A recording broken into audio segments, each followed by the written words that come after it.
Olá pessoal, sejam bem-vindos ao canal Entre Linhas. É o momento de nós explorarmos as entrelinhas da lição da Escola Sabatina. Já estamos aqui no quinto vídeo, a quinta lição, somente pelas Escrituras ou sola Escritura, pessoal. Como de costume, nós teremos aqui na nossa doxologia, na ponta da linha, que é o resumo geral com a mensagem principal que o autor traz na linha da lição. Nós teremos aqui também Alinhando as Doutrinas, o quadro com Marcos André, que tem nos trazido toda semana aqui uma doutrina bíblica alinhada à linha central da nossa lição. Também nós teremos as perguntas para discussão e hoje, como o vídeo anterior ficou um pouquinho longo, né? 2 horas e 44 minutos. Recorde.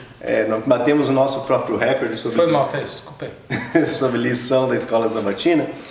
Esse vídeo, então, nós dividimos, né, em um dia vai ficar com o Ricardo, um dia vai ficar com o Alexandre, um dia com o Ricardo, um dia com o Alexandre, e aí vamos ver se a gente consegue reduzir um pouco. Eu sei que vocês gostam de conteúdo, mas às vezes espanta até as pessoas quando vê um vídeo de 2 horas. Espanta até a gente. Olha lá. Quando eu fui editar, eu me espantei, na verdade. Tinha gente falando que assistir de novo. De novo, 2 horas e pouco. Rapaz, o povo é animado. Bom, mais as entrelinhas, que é o que importa aqui, pessoal. Nós vamos falar aqui no sábado, nós já falamos sobre os caraítas, né, no vídeo passado, mas hoje nós vamos estabelecer um paralelo entre esse movimento judaico, que é o caraítas, e o movimento dos protestantes, tá? Então fiquem ligados. Lá no domingo, as Escrituras como a norma dominante, nós vamos falar sobre o livro de 2 Macabeus, né? Algumas características do livro e também o interesse em ter esse livro, ou seja, qual o jogo de interesse que levou a ter esse livro aí em algumas bíblias cristãs. Na segunda-feira, a unidade das Escrituras, nós vamos falar sobre as antinomias bíblicas, ou seja, as contradições às vezes, e se há hierarquia na Bíblia. E na terça-feira, a clareza das Escrituras. E aí nós vamos perguntar assim, e quando as Escrituras não são tão claras assim? Essa vai ser a entrelinha da terça-feira. Nós teremos aqui na quarta-feira as Escrituras interpretam as Escrituras. E aí nós vamos, na verdade, assim, é possível mesmo interpretar as Escrituras usando somente a base escriturística mesmo? Ou seja, e as profecias, como que ficam? Usando somente o que está escrito, somente a letra. E aí nós vamos fazer então uma análise usando o método Pardés para tentar verificar essa afirmativa de Escrituras, interpreta as Escrituras. E na quinta-feira, nós temos aqui também, como o Ricardo já falou no vídeo passado, né, da cereja do bolo, e nessa quinta nós vamos ter outra cereja também, que fala sobre sola Escrituras e Ellen White. E aí nós vamos perguntar o seguinte, como Ellen White leria Ellen White hoje? Né? E o problema da inspiração verbal e a inerrância do texto. Então fiquem ligados, espero que vocês gostem, espero que vocês comentem, bastante pessoas têm comentado, daqui a pouco a gente vai ler aqui alguns comentários, curtam ou dislike lá no vídeo e principalmente compartilhem, que nós vamos ter um comentário sobre essa questão do compartilhamento hoje. Então por enquanto, chama a vinheta.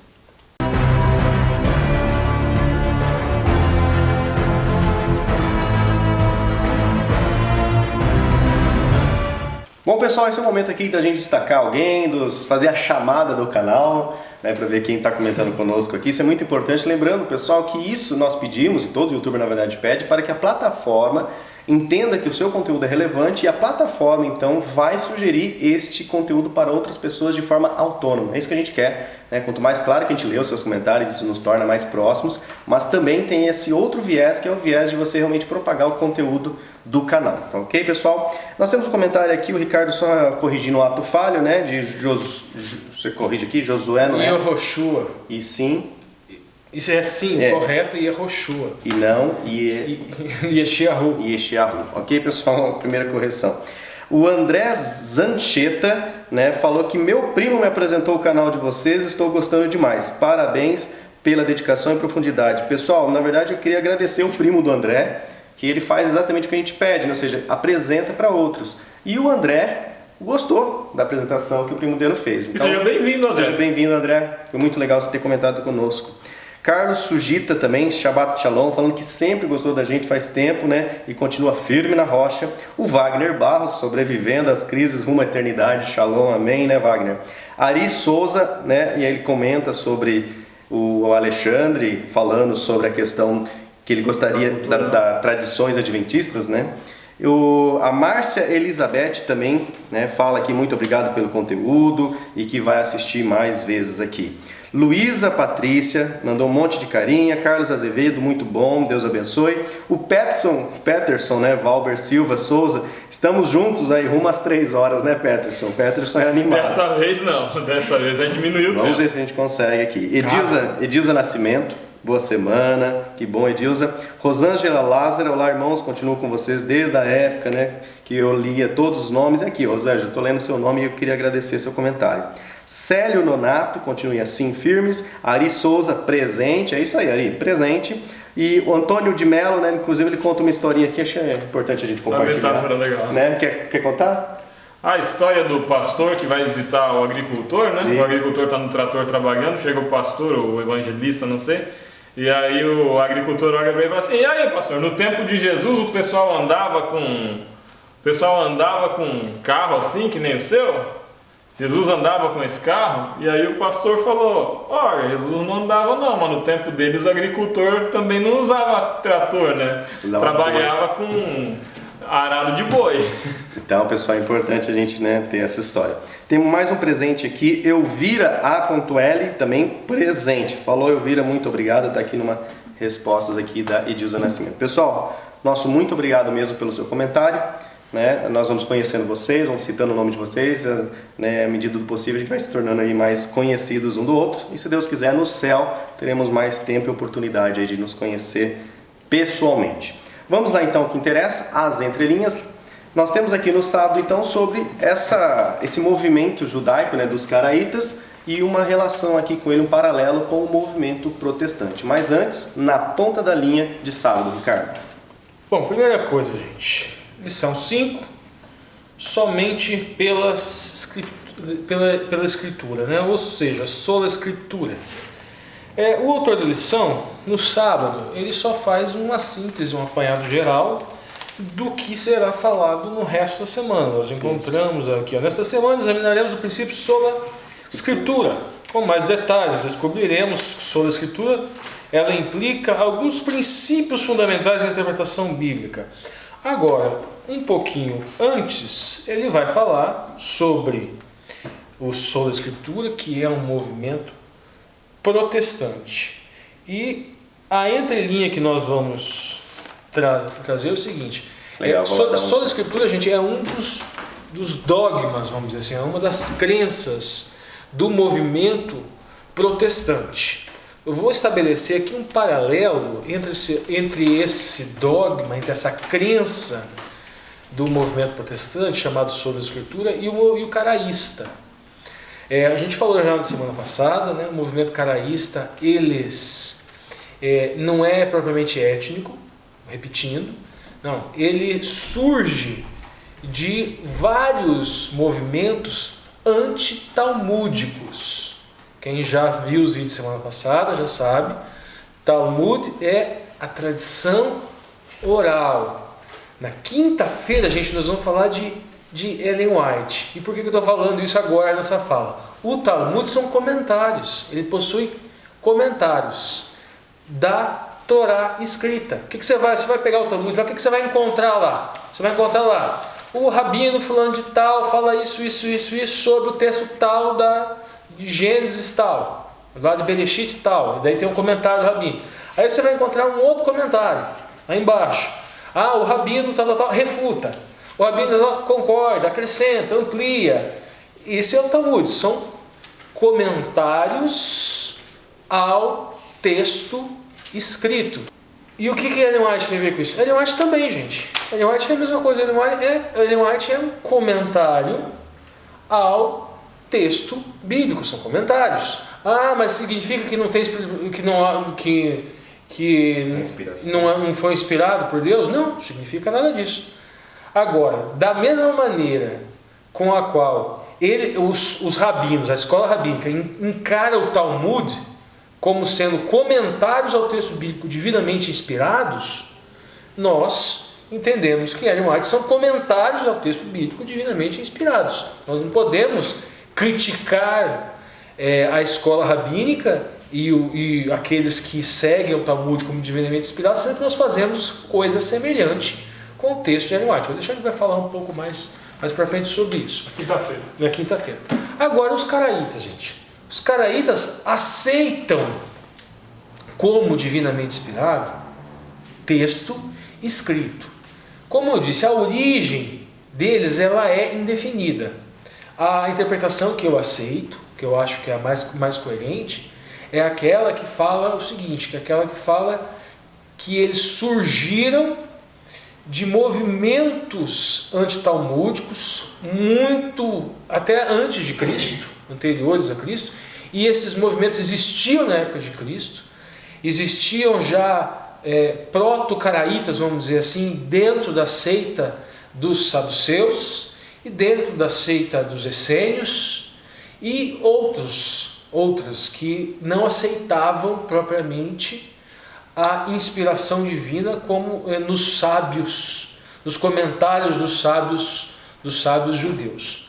Tá, vamos lá. Eu trouxe então aqui o quê? Um comentário de um rabino chamado Abraham Ibn Daud no Sefer HaKabbalah. Ele fala que os caraítas eles se organizaram no período dos Geonim. O que é Geonim? Geonim é sábio. Vem de Gaon, que significa esplendor ou sábio, ou sabedoria. E eles falam que eles se organizaram na Idade Média por volta de 539 a 1039. Só que existem essas seitas caraítas, ou seja, antitalmúdicas, até os dias de hoje. Então o que ele fala, seguindo aqui? Eles falam que eles desenvolveram um método. Qual que é o método caraíta? Um método chamado a resposta. E como se funcionaria mais ou menos essa resposta? Que esse Gaon, ele seria como um chefe acadêmico, como um professor. E esse professor orientaria o estudo com base em perguntas e respostas. Eles em 1950, a gente tem o rabinato, inclusive, gente, e agora a gente começa a estabelecer aquele paralelo que eu falei com o movimento protestante. O movimento protestante ele foi perseguido, não foi muito bem visto dentro da Igreja Católica, e foi perseguido, muitos foram mortos, e entre outras tantas retaliações que tiveram. Agora os caraítas também, inclusive em 1950 o rabinato se opôs à imigração dos caraítas em Israel, justamente por eles acreditarem num tipo de pensamento muito similar ao sola Escritura. Vou trazer agora aqui alguns exemplos desse pensamento deles. Segundo os caraítas, estaríamos vivendo hoje o tempo de um grande exílio babilônico, em razão de do mundo, ou até mesmo do judaísmo, segundo eles, estarem abandonando o verdadeiro caminho do Criador, fabricando uma religião não de Elohim, mas uma religião de homens. Porque para eles, para os caraítas, a tradição oral não é religião verdadeira, eles chamam de religião de homens. Segunda parte deste ensinamento caraíta, eles falam o seguinte: cada homem deve buscar a compreensão das Escrituras por si mesmo. Esta é a segunda parte. Terceiro, muito parecido com a sola Escritura. Qual que seria o contraponto? No pensamento rabínico, a inspiração do texto escrito, da Torá escrita, só foi dada para os sábios. Só foi dada para os rabinos, só para aqueles membros do Sinedrim. Para eles, o povo judeu é um oráculo, e a corte judaica, os tribunais, os sábios judaicos são os detentores dos mistérios ocultos desse oráculo. Ou seja, a Torá escrita não estaria acessível a mais ninguém. Muito parecido também com o que acontecia na Idade Média, quando se acreditava que só os sacerdotes é que poderiam ter acesso a esse conhecimento mais elevado, conhecimento bíblico. Surgiu aí até a questão do mito de que pessoas que leem a Bíblia ficam loucos. Terceiro, investigar sem confiar na opinião própria. Eles eram adeptos daquilo que nós chamamos peshat, da interpretação quase que literal do texto. Eles não tentam buscar no texto mais. Não, eles ficam numa interpretação mais simples, vamos dizer assim. Não é apenas literal. Mais superficial. Mas eles não entendem como superficial, eles entendem que é a interpretação correta, a interpretação que deve ser feita. Vamos lá, agora sobre a Escritura, gente, a gente encontra a questão de sobre a Escritura significa o quê? A primazia do texto bíblico sobre a tradição. Para os caraítas, eles também não desprezam o Talmud, eles também não desprezam a tradição, mas eles entendem que o Talmud, que os comentários dos rabinos, do Sinedrim, que a tradição oral, de que a Torá, que eles chamam de Torá oral, que a escola rabínica chama de Torá oral, ela não é propriamente infalível. Assim como os protestantes também entendem que a tradição, ela não é totalmente inútil, mas que pode haver falhas nessa tradição. Os caraítas pensavam a mesma coisa. Pode haver falhas nesses comentários que nós encontramos no Talmud. Agora o ponto, gente. O ponto final, chave, para encerrar para vocês, sintetizando o raciocínio. O catolicismo, ele está para o protestantismo, assim como a escola rabínica, ela está para os caraítas. O movimento adventista, ele se encaixa dentro do protestantismo, no que se refere às origens, no que se refere à parte do conteúdo. O movimento adventista, ele encontra pontos comuns tanto no protestantismo, como no catolicismo, como no judaísmo rabínico e também como no movimento caraísta. Agora, não significa que nós temos uma identidade fixa, vamos dizer assim, nós somos protestantes, nós somos evangélicos, nós somos como os caraítas. Não, a nossa identidade, ela é sui generis. Nós entendemos que ela é identificada dentro de um plano profético. Se você fala que é a igreja remanescente, ela tem uma identidade típica, própria.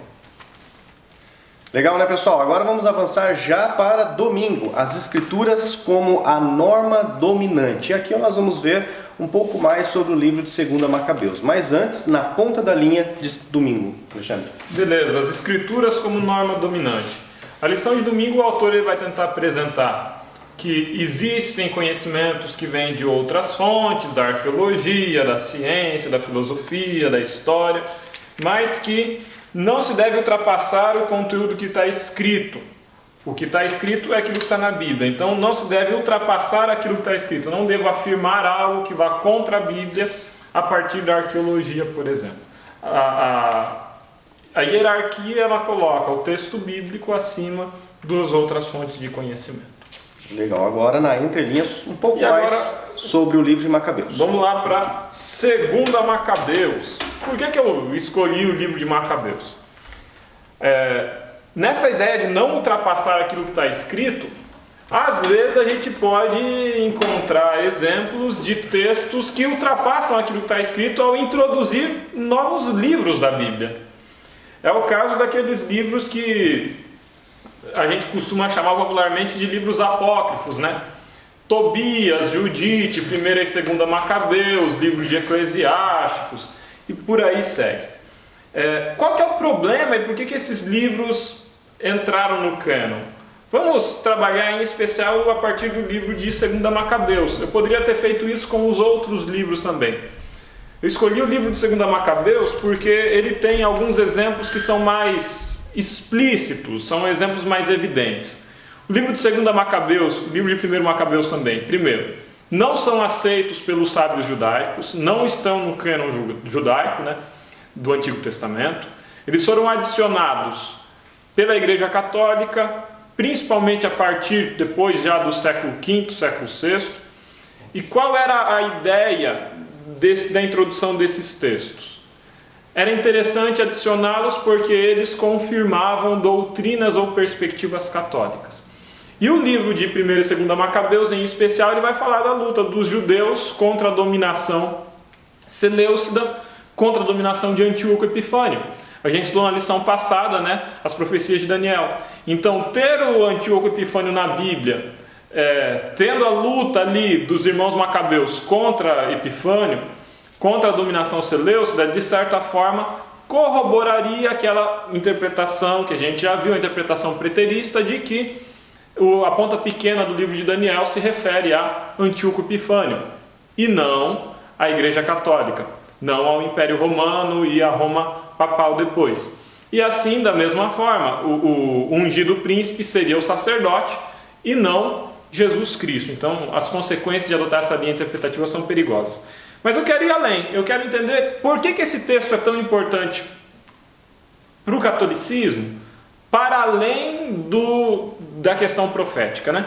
E aí, para isso, eu separei aqui alguns textos e a gente vai ler eles com vocês.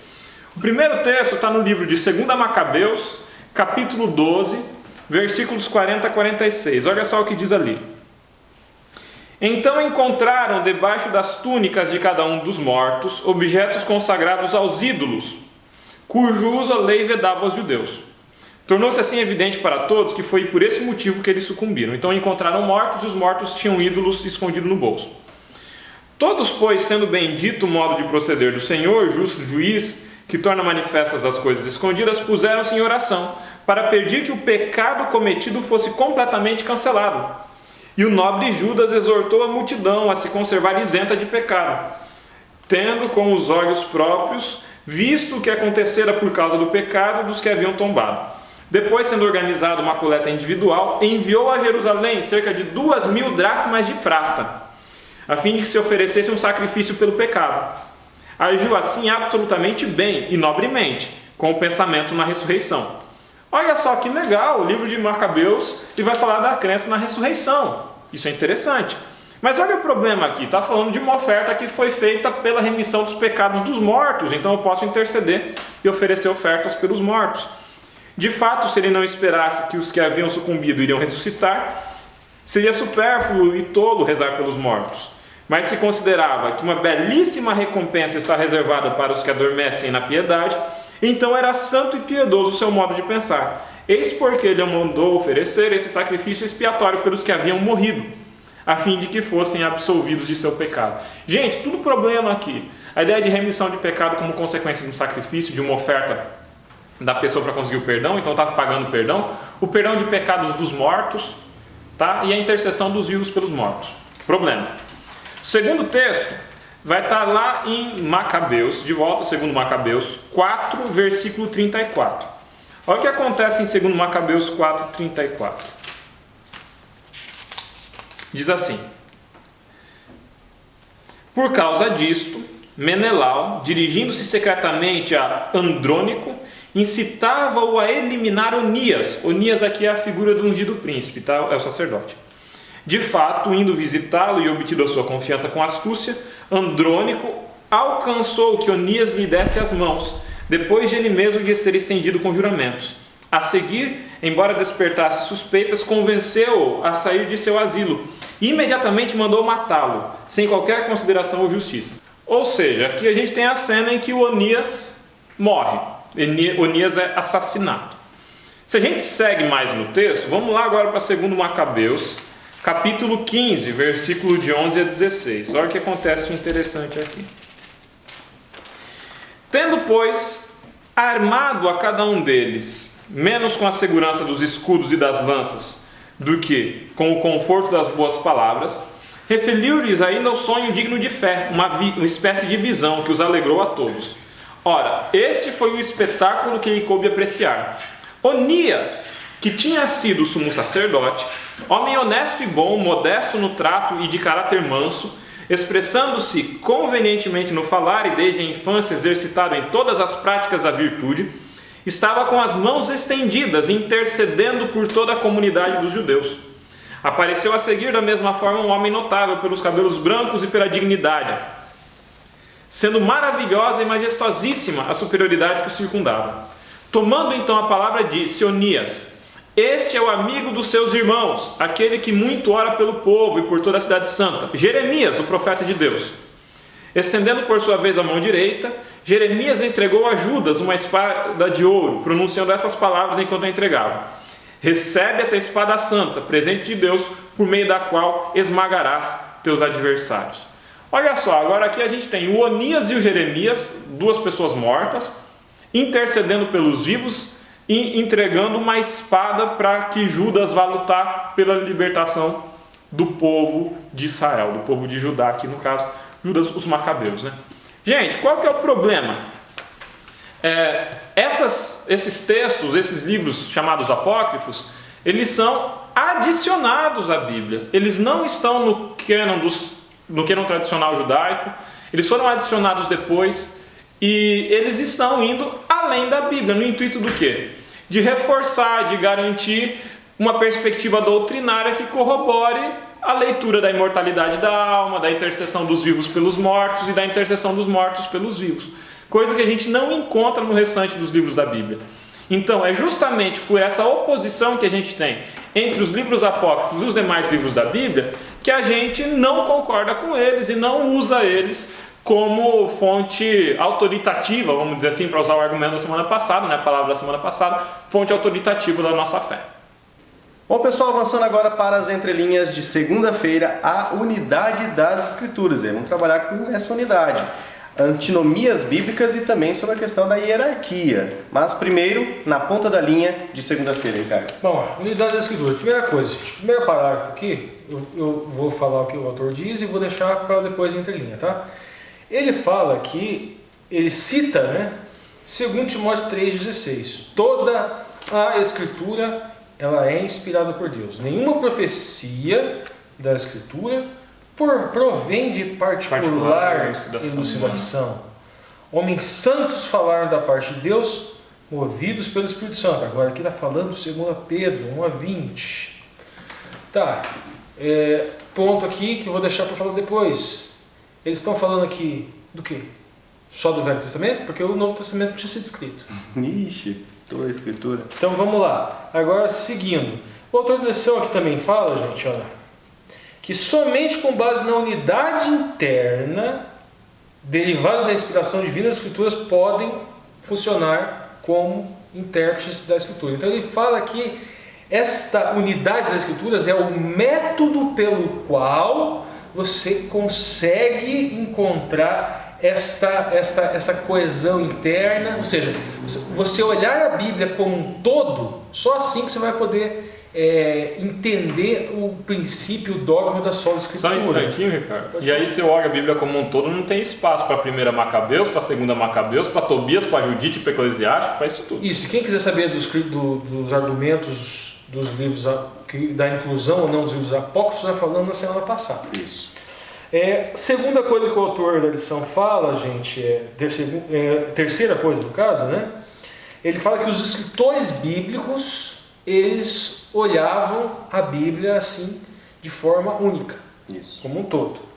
E a última coisa, ele fala que a unicidade das Escrituras também implica que toda a Escritura deve ser levada em consideração quando estudarmos assuntos bíblicos, em vez de desenvolvermos com base em declarações isoladas. Bom, a primeira coisa então a ser respondida, que eu falei que eu ia deixar para a entrelinha, é essa questão desta hierarquia. Legal, vou lá dar um zoom.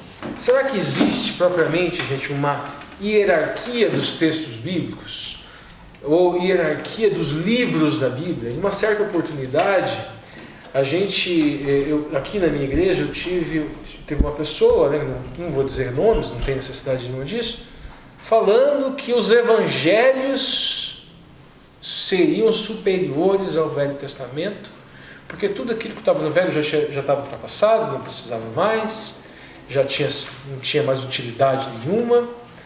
e que o Novo Testamento teria uma hierarquia superior, e que o Apocalipse teria uma hierarquia superior, e até utilizou, para desenvolver essa retórica, utilizou aquela noção de verdade presente.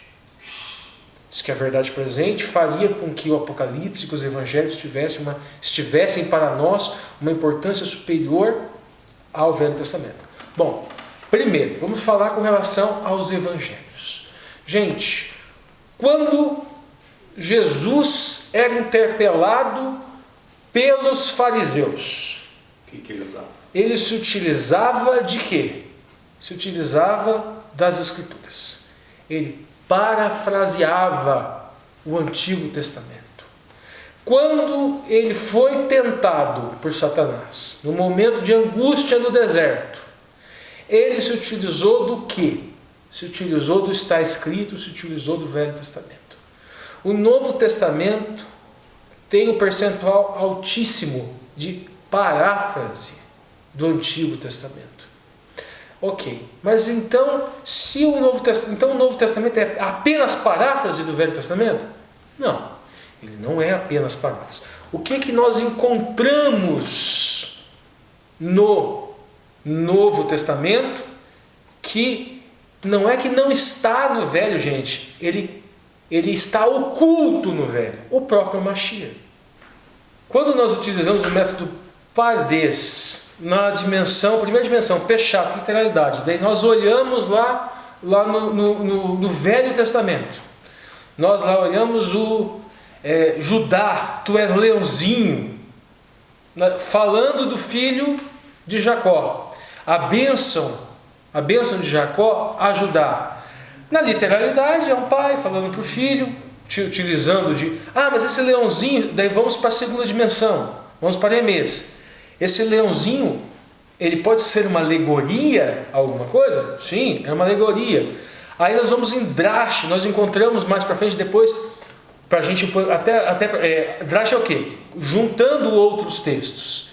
E nós vemos o leão de Judá, o leão da tribo de Davi.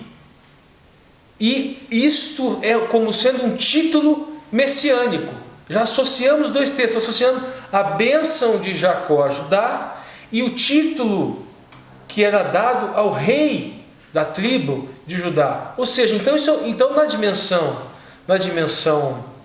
Elemês, então será que isso seria uma alegoria a um título messiânico?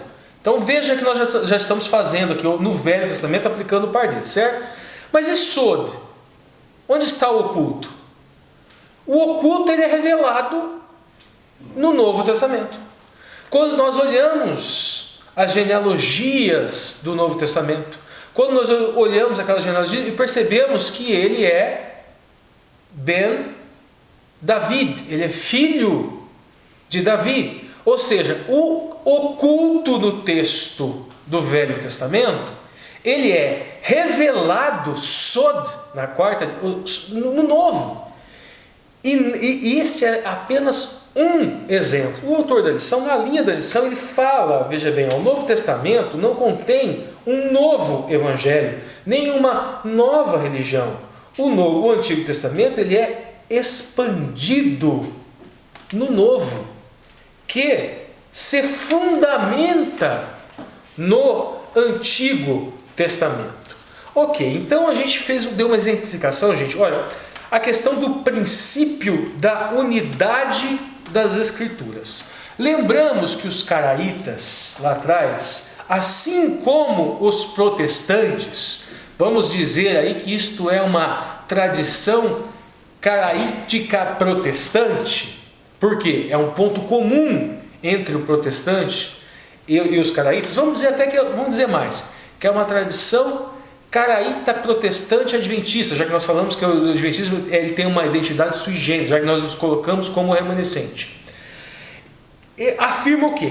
Que nós temos uma responsabilidade ao interpretar o texto, que que não há um oráculo, que não há um grupo de pessoas individualizadas, selecionadas para interpretar os textos. Quase vai chegar no sacerdócio universal, né? Exatamente. Nós não precisamos propriamente de que os pastores digam para a gente o que a gente pensa sobre o texto. Os pastores funcionam como professores, estão nos auxiliando nesta leitura, mas a responsabilidade da compreensão, ela é nossa. Esta é a tradição caraítica protestante adventista. Nós temos essa responsabilidade.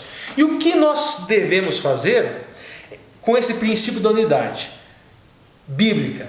Se há uma unidade bíblica, gente, não pode haver antinomia. O que é antinomia? É eu pegar um texto, entender de uma maneira, e depois tem um outro texto que se relaciona com aquele mesmo assunto que eu falei do texto anterior, e eu crio um raciocínio completamente diverso. As antinomias, elas devem ser sanadas pelo princípio da unidade da Escritura. Então nós temos que responsabilidade? A responsabilidade de eliminar estas antinomias. Qual é o mais fácil de se resolver antinomias entre Velho e Novo Testamento? O Velho Testamento foi abolido. O Velho Testamento foi revogado. E não pensem que isso é exclusividade de outras denominações religiosas. Darei agora aqui mais um exemplo. Dizer que as leis cerimoniais judaicas foram abolidas única e exclusivamente porque eu não tenho que levar um cordeiro para o templo é uma falácia. É a criação de uma antinomia. Por que é a criação de uma antinomia, Ricardo? Porque nós temos um Gadol Kohen, um Kohen Gadol, no Mishkan Kodesh. Ou seja, nós temos um sumo sacerdote no céu, no santuário celestial, cumprindo essas leis. Se elas foram abolidas, ele está cumprindo o que no Mishkan Kodesh? O que o Yoshua HaMashiach está fazendo no Mishkan Kodesh, sendo que as leis cerimoniais foram abolidas na morte de Cristo? Na morte de Cristo, o oculto, a dimensão sórdida do que significava a lei cerimonial de matar o cordeiro se cumpriu. Mas ainda restava o oculto com relação a tudo que ele ia fazer no santuário celestial. Isto é um caminho fácil que muitas pessoas se utilizam para resolver antinomias. Quando o caminho difícil é o caminho, muitas vezes é o caminho mais correto. E qual é esse caminho difícil? É buscar a unidade da Escritura. Você não apaga elementos. Você pega esses elementos escriturísticos e você harmoniza esses elementos escriturísticos. Agora, seguindo. Isso que eu estou falando, gente, se chama ponderação de elementos.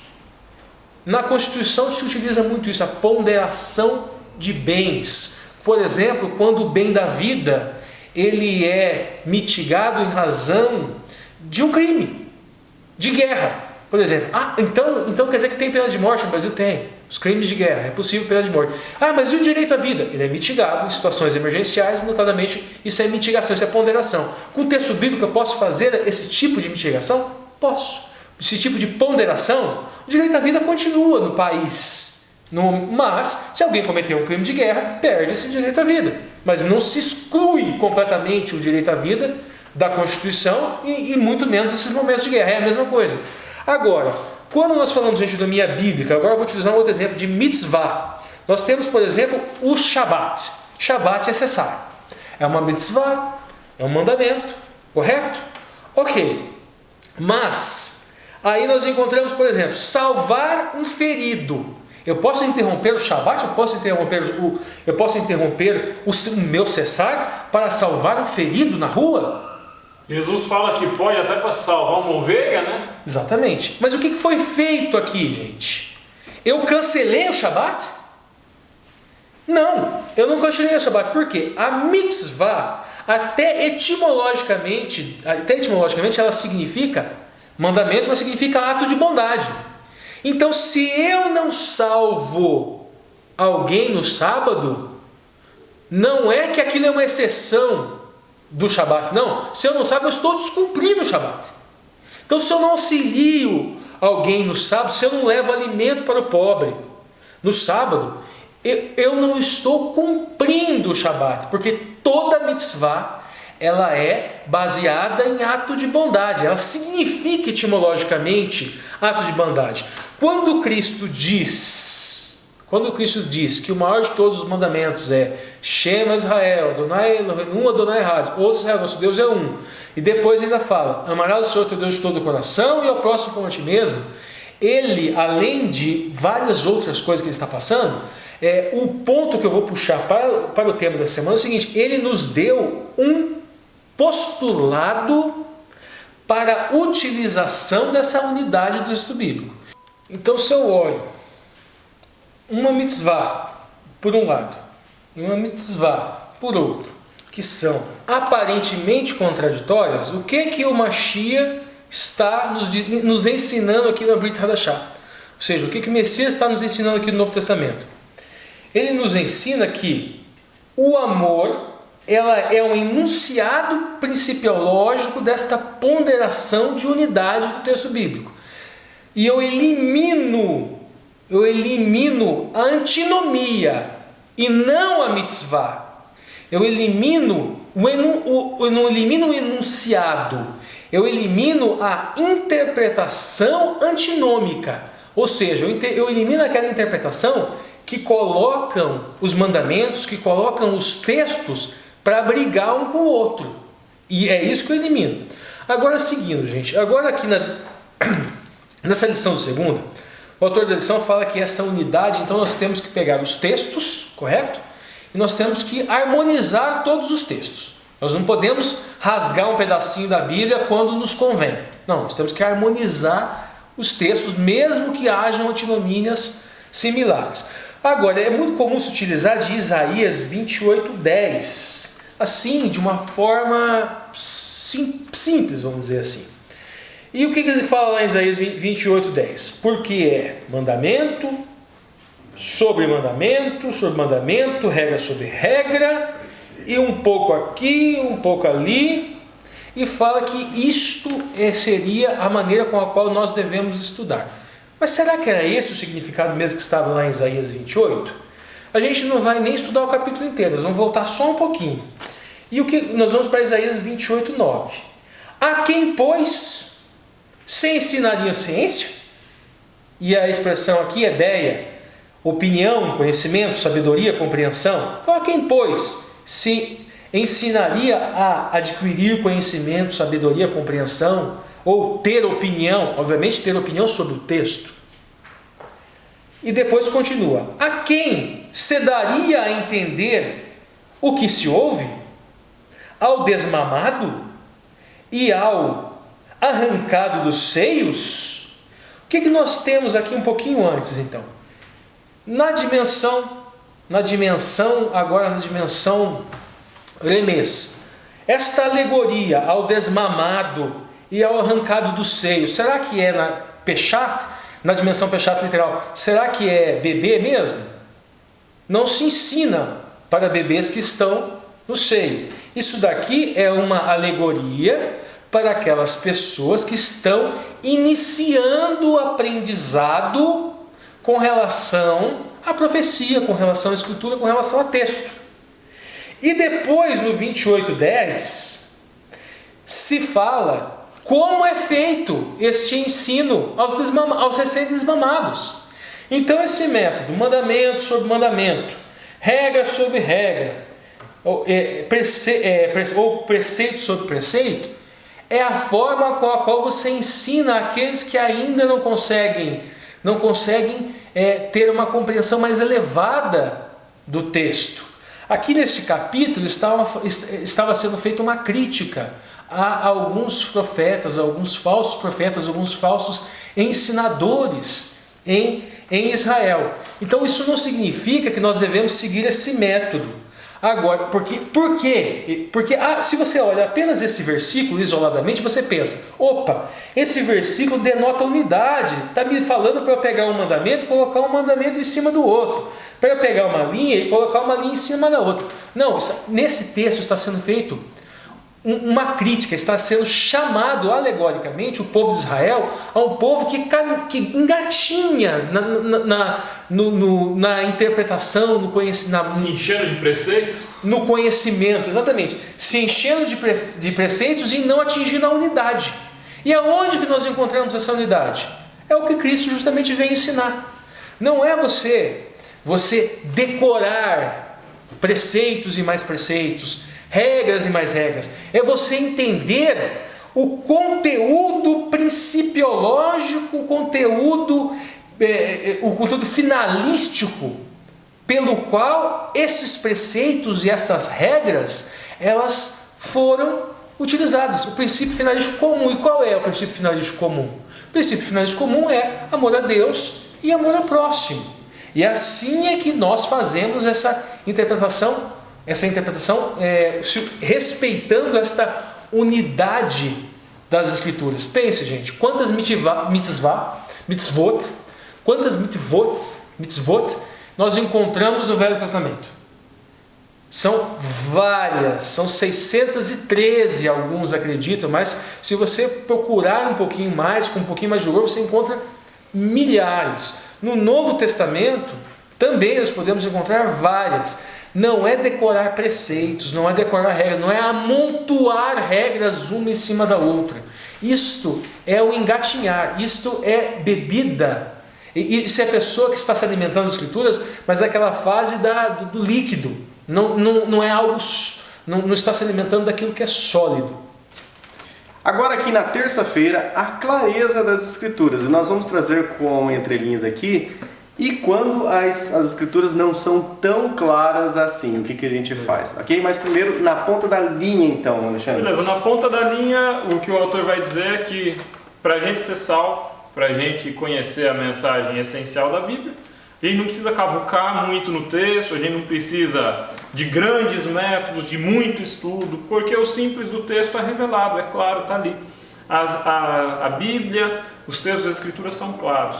O que eu leio na Bíblia eu entendo? Eu entendo que Jesus morreu para que eu tivesse perdão dos meus pecados. Eu entendo que existe uma promessa de salvação, de ressurreição, e que se eu aceitar Cristo Jesus como meu Salvador, eu serei salvo e irei para o céu. O Evangelho é simples. O Evangelho é profundamente simples. Quem complica ele somos nós, né? E agora, isso não significa que não tenha texto que seja difícil. Porque se eu começo a estudar mais, e se o alimento começa a se tornar mais sólido, a coisa começa a ficar mais complicada. É difícil de mastigar. E a nossa entrelinha vai com base no texto, numa pergunta para reflexão que ele faz lá embaixo, né? Você já teve dificuldade para compreender alguns textos, mas conseguiu esclarecê-los posteriormente?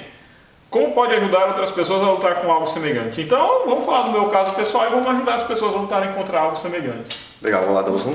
Beleza. Bom, gente, na lição passada, quando a gente falava de Daniel, eu disse que eu sempre tive dificuldade em entender a profecia do rei do norte e do rei do sul, né? E que lá, desde os 15, 16 anos, quando eu comecei a estudar a profecia de Daniel, eu enroscava nesse texto, tinha dificuldade, e só agora, nos 30 anos de idade, que eu fui conseguir entender com mais clareza a guerra entre o rei do norte e o rei do sul. Ou seja, se passaram 15 anos para eu conseguir ter um pouco mais de compreensão do texto. Só que eu acredito que vocês também se sintam assim com relação a vários textos. E qual deve ser a nossa postura? Como que a gente vai se posicionar em relação a isso? Será que os profetas da Bíblia entendiam aquilo que era revelado para eles? Eu utilizei um texto do próprio Daniel para refletir sobre isso. O texto de Daniel, capítulo 8, versículos de 13 a 14, ali diz assim, 8, 13 a 14. Depois ouvi um santo que falava, e disse a outro santo, aquele que falava: até quando durará a visão do sacrifício diário, da transgressão desoladora, a visão na qual é entregue o santuário e o exército a fim de serem pisados? E ele me disse: até 2.300 tardes e manhãs o santuário será purificado. Daniel teve uma visão, ele perguntou por quanto tempo duraria isso, e a resposta foi que duraria por 2.300 tardes e manhãs. Daniel pensou: poxa vida, o povo vai ficar em cativeiro por 2.300 anos? Olha só! Isso trouxe muito sofrimento para Daniel. Olha lá o que ele diz no versículo 27. Eu, Daniel, enfraqueci e estive enfermo alguns dias. Então me levantei e tratei os negócios do rei. Espantava-me com a visão e não havia quem entendesse. Daniel não entendeu, provavelmente ele repartiu com os mais chegados dele, os irmãos dele de fé, e eles também não entenderam, e agora ninguém conseguia entender a visão. Quando a gente segue no tempo, vamos lá para Daniel capítulo 9, versículo 2 e 3 vai dizer assim, ó: no primeiro ano do seu reinado, eu, Daniel, entendi pelos livros que o número de anos de que falara o Senhor ao profeta Jeremias, que duraria a visão, as orações de Jerusalém, era de 70 anos. Olha a luta de Daniel aqui. Ele entendeu pela profecia de Jeremias que a assolação duraria 70 anos, mas ele tinha tido uma visão que duraria 2.300 anos. Daniel não estava entendendo a situação. E aí, olha só: voltei o rosto ao Senhor Deus para o buscar, com oração, súplica, com jejum, pano de saco e cinza. A resposta de Daniel à sua não compreensão, ao seu não entendimento da palavra, foi buscar orientação ao Senhor. Ele ora e tem uma oração comovente que vai se seguir nos versículos seguintes, e a resposta vem pronta lá no versículo 20, olha só: falava eu ainda e orava, e confessava o meu pecado e o pecado do meu povo de Israel, e lançava a minha súplica perante a face do Senhor meu Deus, pelo monte santo do meu Deus. Falava ainda na oração, quando o homem Gabriel, que eu tinha observado na minha visão no princípio, veio rapidamente voando, me tocou a hora do sacrifício da tarde.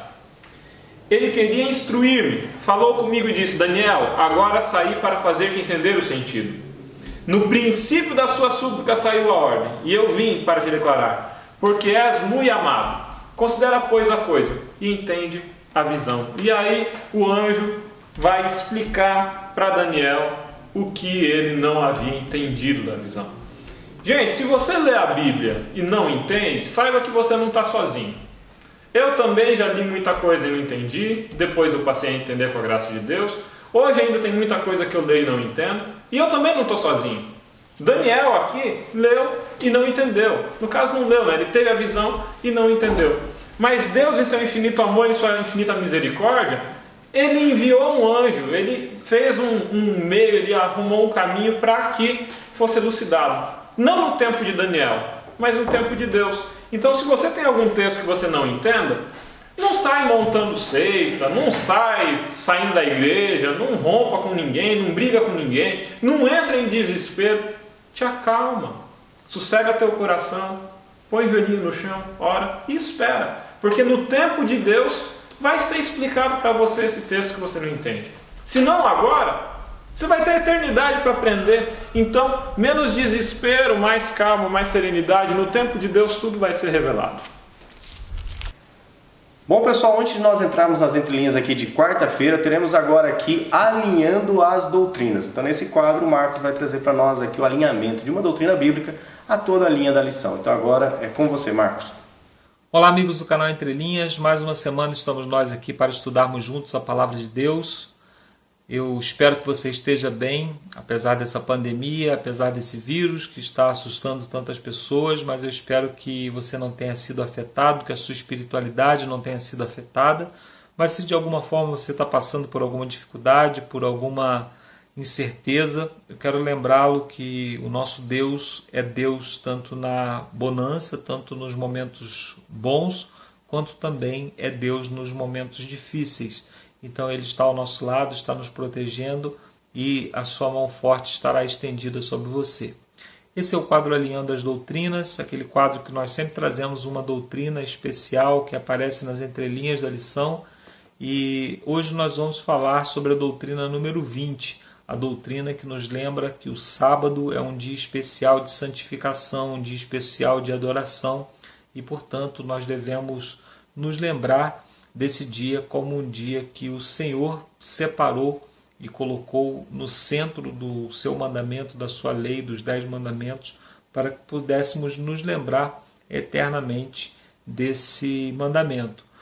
Hoje eu quero falar de um ponto de vista assim, um pouco mais apologético sobre esse mandamento, porque nós que acreditamos na Bíblia como um todo, acreditamos que tanto o Antigo quanto o Novo Testamento eles são a palavra de Deus, nós não precisaríamos defender o sábado com argumentos muito lógicos e argumentos muito elaborados, porque basta lermos o mandamento, como adventistas do sétimo dia, cremos que aquilo ali deve ser guardado. No entanto, nós encontramos algumas pessoas que apresentam algumas oposições a respeito do sábado, e eu gostaria de apontar aqui alguns pontos importantes que nós devemos nos lembrar quando conversamos com algum irmão de outra denominação a respeito desse tema. O primeiro texto que eu gostaria de ler está em Gênesis, no capítulo 2, verso 2. E havendo Deus terminado no dia 7º a sua obra que fizera, descansou nesse dia de toda a sua obra que tinha feito, e abençoou Deus o dia 7º e o santificou, porque nele descansou de toda a obra que como Criador fizera. Esse texto ele nos mostra duas verdades muito importantes. Uma é que Deus criou o sábado para o homem e não para uma nação específica, não para o povo israelita, não para o povo judeu, mas criou o sábado lá no Éden, quando só havia o homem e sua mulher. Não havia raça, não havia cor, não havia diferença alguma, apenas humanidade. Quando nós relacionamos esse texto com Marcos, no capítulo 2, versos 27 e 28, nós vemos que o próprio Jesus diz que o sábado ele foi estabelecido por causa do homem e não por causa de uma nação específica. Então esse texto ele derruba a tese de que o sábado ele foi criado para uma nação, para um povo específico. Outra verdade que nós encontramos nesse texto, que é uma verdade muito importante, é que o sábado é um dia especial de graça, porque aqui nós encontramos um dia que foi criado para o relacionamento entre Deus e o homem. Aqui no verso 31 do capítulo 1, nós lemos que Deus já fez todas as coisas e tudo era muito bom. Ou seja, o homem não tinha necessidade nenhuma, o homem não precisava recorrer a Deus para receber dele bênção nenhuma mais. Tudo que ele necessitava já havia sido criado. E Deus, pelo outro lado, já havia terminado toda a sua obra, não havia mais o que fazer aqui. Tudo já era perfeito, tudo já era muito bom. Então ele poderia simplesmente ter ido embora e deixado o homem aqui desfrutando dessas bênçãos. Mas Deus decidiu, nesse dia, se relacionar com o homem num relacionamento sem interesse e unicamente por amor. Em Êxodo, no capítulo 20, verso 8, lemos: Lembra-te do dia do sábado para o santificar. 6 dias trabalharás e farás toda a tua obra, mas o 7º dia é o sábado do Senhor teu Deus. Não farás nenhum trabalho, nem tu, nem o teu filho, nem a tua filha, nem o teu servo, nem a tua serva, nem o teu animal, nem o forasteiro das tuas portas para dentro. Porque em 6 dias fez o Senhor Deus a terra, o mar e tudo que neles há, e ao 7º dia descansou. Por isso o Senhor abençoou o dia de sábado e o santificou. Aqui vemos que esse mandamento é um mandamento tão abrangente que ele abrange o servo, o estrangeiro, o filho e até mesmo o animal. Ou seja, todos os seres criados estão envolvidos nesse mandamento. E lemos aqui também que o Senhor estabeleceu esse dia para lembrarmos que Ele é o Criador. Portanto, esse dia ele está intimamente relacionado com Jesus. Em Colossenses, no capítulo 1, verso 16, lemos: Pois nele foram criadas todas as coisas, nos céus e sobre a terra, as visíveis e as invisíveis, sejam tronos, sejam soberanias, quer principados, quer potestades. Tudo foi criado por meio dele e para ele.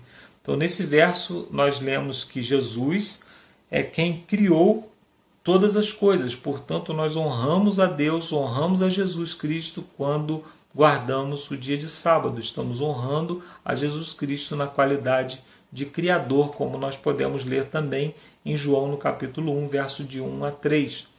Outro argumento que é muito usado quando nós estamos falando do sábado é que o sábado ele faz parte da antiga aliança. O sábado foi criado para judeus na antiga aliança e hoje nós vivemos na nova aliança. E por isso nós precisamos abrir a nossa Bíblia no texto que fala sobre a nova aliança para que possamos constatar se isso de fato é verdade. Em Hebreus, no capítulo 8, verso 8.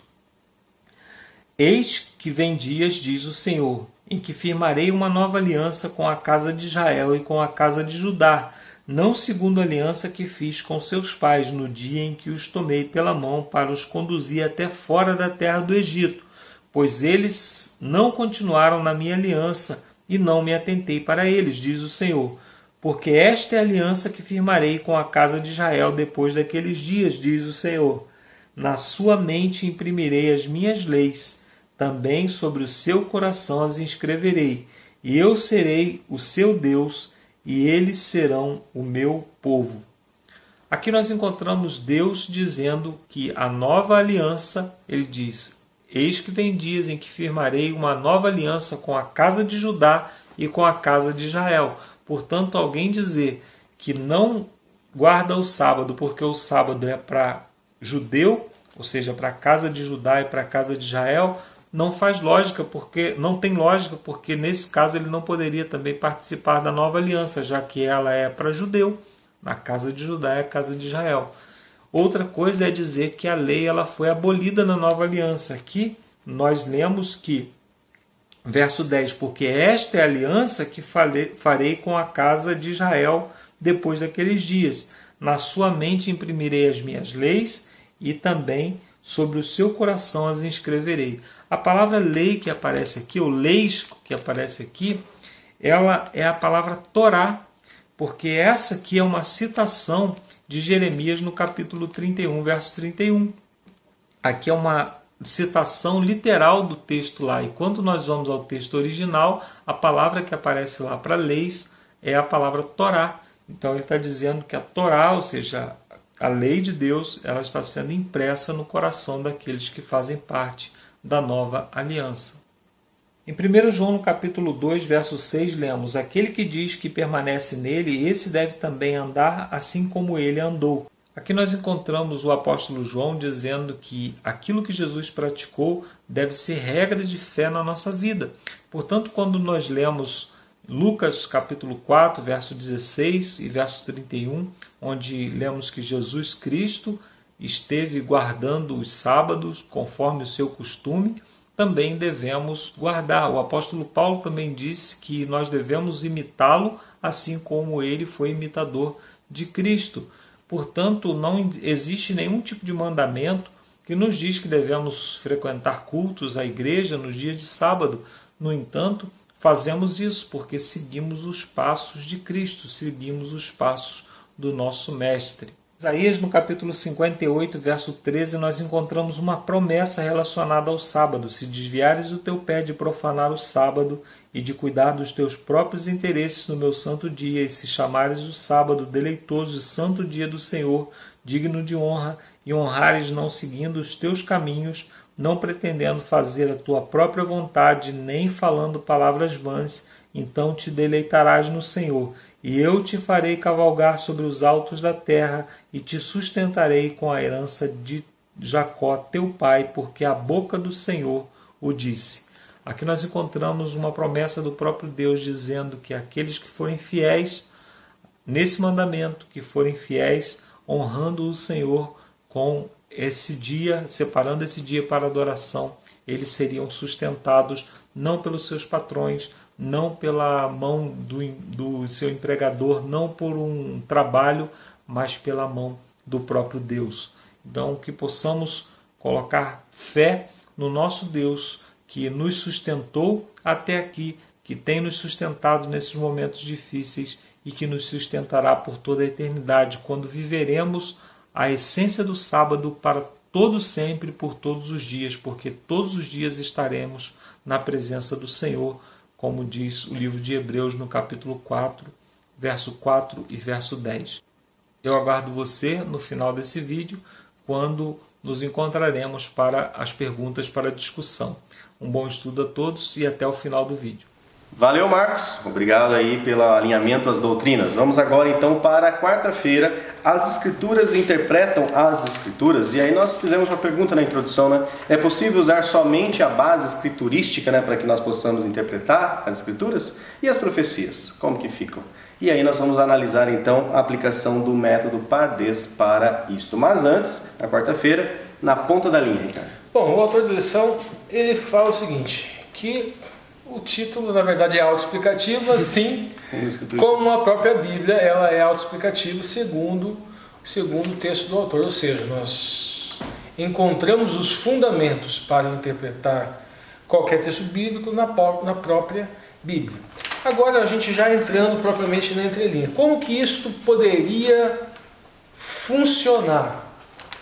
Já vou adiantando que não é bem assim. Vamos raciocinar isso dentro do método Pardes. Vamos supor, a gente está lá no Peshat. Está lá no Peshat, literal. Nós pegamos lá uma passagem bíblica, analisamos aquela passagem bíblica e vamos ver se na segunda dimensão arameica se existem alegorias nessa passagem e como é que nós vamos fazer isso dentro do texto bíblico? Procurando outros elementos dentro da própria Bíblia que nos demonstrem que aquilo lá é uma alegoria para alguma coisa. Tipo, pastor e rebanho. Isso. A gente já sabe lá no rebanho, no Salmo 23, que por exemplo, pastor não é um pastor de ovelha mesmo. Isso. Por exemplo, é a questão do Messias. Nós encontramos ali no Messias a expressão Ben Elohim, ou Ben Adam, filho de Deus, filho do homem. Nós vamos buscar, e daí já indo para a dimensão Drash que é de correlação com os textos, nós procuramos outros textos que vão nos fornecer elementos de qual é o significado alegórico, ou seja, a dimensão aramês, da expressão Ben Elohim ou Ben Adam. Aí nós vamos lá no livro de Daniel, olhamos lá, aí nós vamos lá no livro de Jeremias, vamos lá no livro de Isaías, e analisamos dentro da própria Escritura os significados alegóricos daquela expressão que nós estamos, por exemplo, vendo lá no Novo Testamento. Então aí nós passamos por essas três dimensões. Nessas três dimensões, Peshat, literal, Remez, alegórico, e Drash, que é o de comparação, sopesamento, ou seja, nós vamos comparar textos do Velho e do Novo Testamento, para tentar entender, a gente consegue ficar Escritura entende Escritura. Agora, a gente consegue, não significa que todos fazem. Não significa que todos fazem. É muito comum na dimensão alegórica as pessoas já introduzirem filosofia.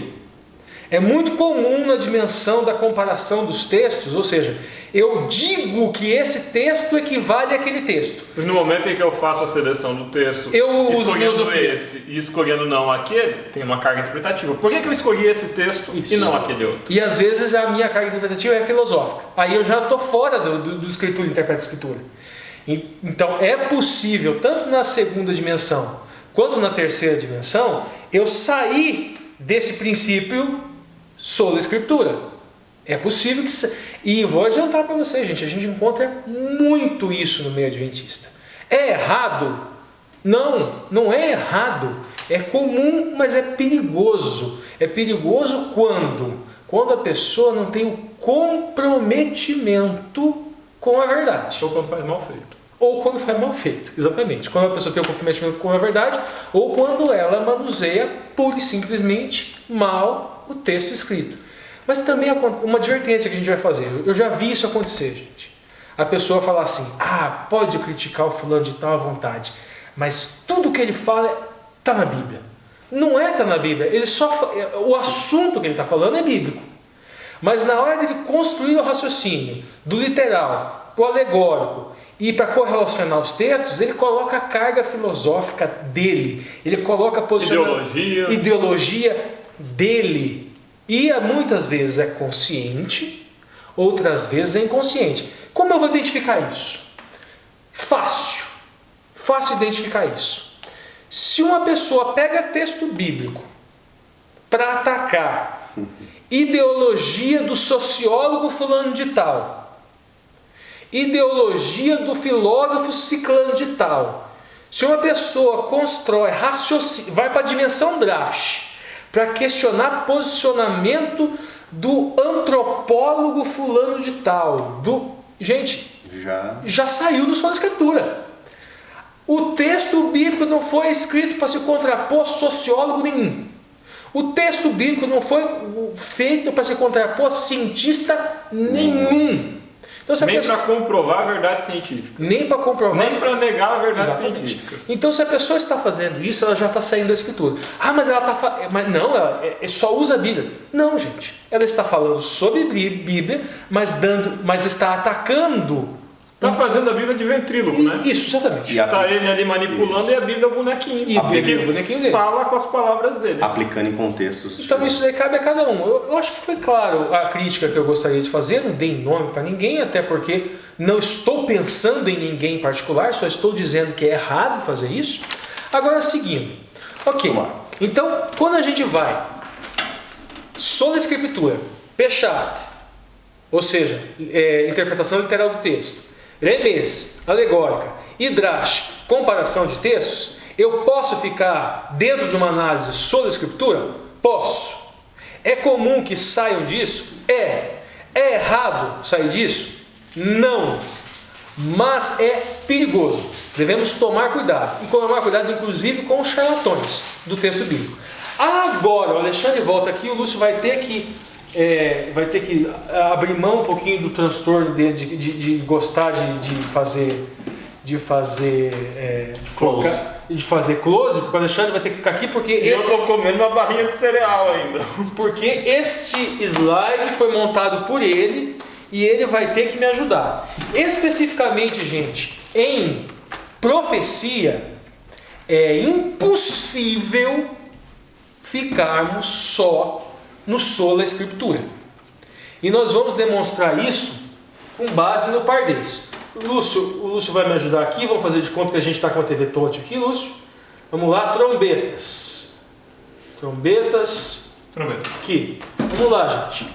Então a gente vai lá, Apocalipse 8:7, tá? Primeiro, nessa primeira linha aqui a gente tem só o que o texto diz e mais nada. Isso. Então aqui não tem interpretação, é o que o texto diz. Ou seja, então aqui nós temos o que? A dimensão. Drash, né? Peshat. Fechar. Perdão. Desculpa. Então aqui, literal, nós temos a dimensão Peshat. É o que o texto diz. Primeira trombeta. Tocou a trombeta, atingiu a terra. Aí o que acontece? Segunda trombeta, atingiu o mar, atingiu a fonte das águas, terceira trombeta, atingiu os corpos celestiais, gafanhotos, e assim por diante. Tá. Então, nós olhamos o texto. Tem alguma alegoria lá? São várias alegorias. Nós podemos encontrar os significados alegóricos dentro do próprio texto bíblico? Não, porque está falando de eventos que aconteceriam depois do texto bíblico. Às vezes dá, às vezes não. Então, como a gente vai estudar trombeta, e estou falando agora de interpretação bíblica adventista, interpretação bíblica adventista e válida. Quando nós vamos para a alegoria, às vezes nós conseguimos encontrar no próprio texto, na própria sola escritura, os significados alegóricos. Às vezes não. Um exemplo de não, e que eu acho aqui, ó, gafanhotos. Nesta quinta trombeta aqui, eles nessa dimensão, eu já vi a seguinte interpretação: Império Otomano. E falam que gafanhotos seria uma alegoria que foi utilizada para se referir A cavalos, né? mas Cavalos de batalha. mas do exército turco-comano. Os muçulmanos, de onde vi, ou seja, os muçulmanos surgem muito aqui dessa. Os otomanos se convertem ao islamismo. Exatamente, eles se convertem ao islamismo. E eles falam que essa expressão, gafanhoto, seria uma expressão utilizada aos muçulmanos. Isto é o quê? Só que aonde que está isso? Isso está na Bíblia? Não. Ele buscou um texto extra-bíblico para encontrar uma expressão idiomática aqui em gafanhotos. Agora, aqui, Roy Emerson, quando ele fala que quinta profecia do Apocalipse, Roy Anderson ele vai construir duas interpretações já, né? Ele Isso. constrói uma interpretação Fala lá, Alexandre. que seria de 1299 a 1449, surgimento do Império Otomano, a coroação do último imperador bizantino, né? E a queda de Constantinopla vai acontecer em 1453. Segunda. E a opção B que ele vai falar é que seria o período da pregação de Maomé até a fundação de Bagdá, então de 612 até 762. Eu particularmente fiquei com essa interpretação primeira aqui. Perfeito. O que a gente tem aqui? Um autor, duas interpretações diferentes do mesmo autor. Ok. Veja bem. Em que dimensão que esse autor foi, gente? Esse autor que foi para a dimensão Sod. Isso daqui é oculto. E ele vai utilizar o quê? Ele vai pegar o texto literal, vai utilizar livros históricos e vai fazer vai analisar, ver se tem alguma alegoria aqui e vai fazer uma comparação dele com outros textos bíblicos. Até pode fazer, mas para chegar a essa conclusão aqui, ele teve que fazer uma comparação com fatos históricos. Ele teve que fazer uma comparação com livros de história, livros de sociologia, livros de ciência política, livros de antropologia, livros de sei lá o quê, para fazer esse tipo de chegar a esse tipo de conclusão. Exige erudição, né? Exatamente, na dimensão Sod. Olha só, agora vamos aqui embaixo, ó. Maxwell. No livro do Maxwell ele vai falar que esse período vai de 674 até 823 mais ou menos, envolvendo os ataques do islamismo contra Constantinopla sem uma vitória definitiva. Ou seja, aquela dimensão Remês, quando fala que os gafanhotos se referem aos muçulmanos, aos soldados muçulmanos, ela serviria como um elemento que corroboraria com a interpretação de Maxwell, agora aqui, buscando o significado oculto, ou seja, na dimensão Sod. Só que ele foi buscar sola escritura? Não, gente, ele foi buscar texto histórico. Vamos lá, Lúcio. Olha a próxima. Aqui estou eu, né? Aí, agora o Alexandre ele não sabia, mas o Alexandre percorreu a dimensão Peshat, o Alexandre percorreu a dimensão Remês, alegórica, percorreu a dimensão Drash, quando correlacionou os textos, e ele buscou o oculto. Olha o Alexandre agora na dimensão Sod. Vai lá, só de você, Alexandre. Nossa, que piada horrível. Vai lá. O que eu fui fazer, né? Eu fui construir a minha visão interpretativa a partir de outros textos. Eu utilizei como referência o Roy Anderson e o Maxwell. Nesse ponto aqui eu concordei com o Roy Anderson. Eu vou colocar, se referindo aqui à disputa entre Roma Oriental e o Império Otomano, uma disputa por volta de 150 anos, aí de 1299 até 1449, envolvendo o surgimento do Império Otomano, a coroação do último imperador bizantino, antes da queda de Constantinopla, que vai acontecer em 1453. Então eu acabei me posicionando muito próximo ao Roy Anderson. E aí, para quem quiser entender as outras trombetas, né, o que eu fui fazendo foi alinhar as trombetas, os selos e as igrejas, né, da Ásia dentro do livro de Apocalipse, utilizando o método de paralelismo. Ok, então o que nós aqui acabamos... Por que eu trouxe aqui também, gente? Quando nós vamos percorrer todas essas dimensões e nós buscamos esse princípio sola scriptura, nós temos que entender o seguinte: é evidente que aquilo que foi escrito, que o Espírito de Deus escreveu para que houvesse uma compreensão nossa nos dias de hoje. Então, evidentemente, haverão pessoas que terão inspiração para encontrar esse oculto. E essas pessoas que irão encontrar esse oculto, nós deveríamos identificar, vamos dizer assim, os resultados práticos dentro da igreja, principalmente, deste tipo de discurso que essa pessoa está adotando. Vamos ver assim. Então vamos lá. A pessoa, ela utilizou, primeira coisa, ela utilizou o método que é aceito por essa igreja, que nós já falamos que é a igreja remanescente. Por que nós falamos de identidade lá no começo do vídeo? Bom, primeira coisa é que eu entendo que a igreja adventista tem uma identidade sui generis. A igreja adventista ela é remanescente. Bom, se a igreja adventista ela é remanescente, então será na igreja adventista que nós iremos encontrar estes elementos ocultos para o fim do tempo do fim. Então, primeira coisa, entendemos como adventista que somos, qualquer discurso desta dimensão oculta, ele não vai causar o quê? Dissidência.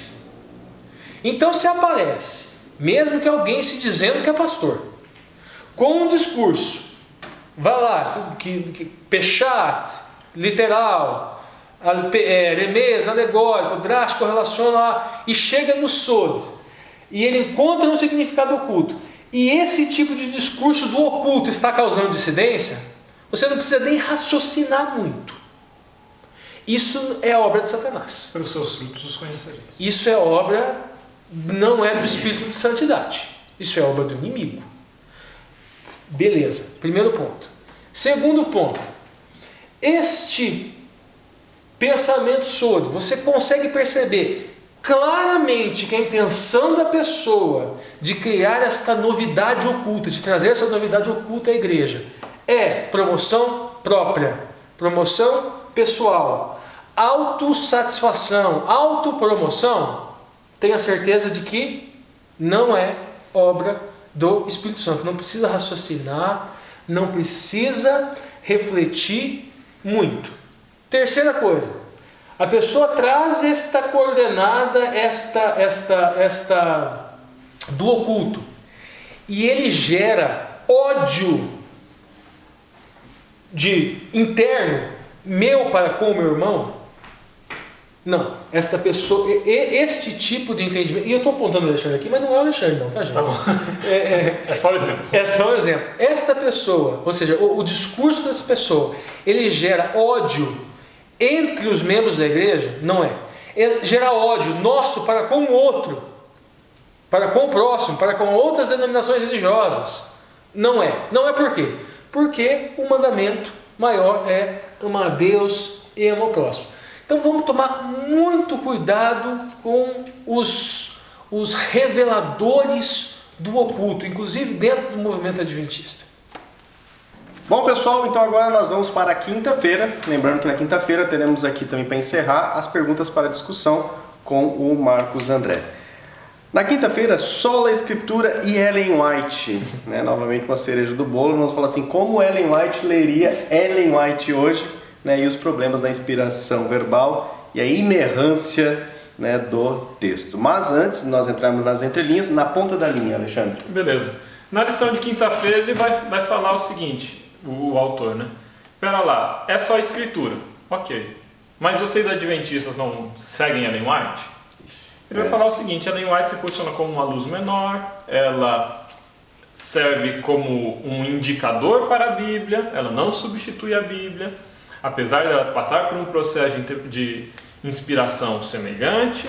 Ellen White não se propõe substituto da Bíblia, nem se propõe uma nova autoridade que vai se contrapor à autoridade da Bíblia. Isso é a linha. Beleza, vamos fazer entre linhas. Como Ellen White leria Ellen White? Beleza. Para construir essas entrelinhas, eu fui em busca de 2 livros, e eu vou fazer o minutinho da propaganda aqui.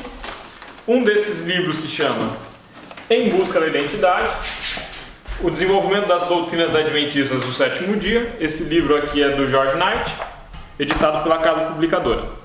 E o outro livro se chama Portadores de Luz, História da Igreja Adventista do Sétimo Dia. É um livro da Almas Press e ele é feito por Richard Schwartz e por Floyd Greenleaf. Então, o que esses dois textos eles vão falar?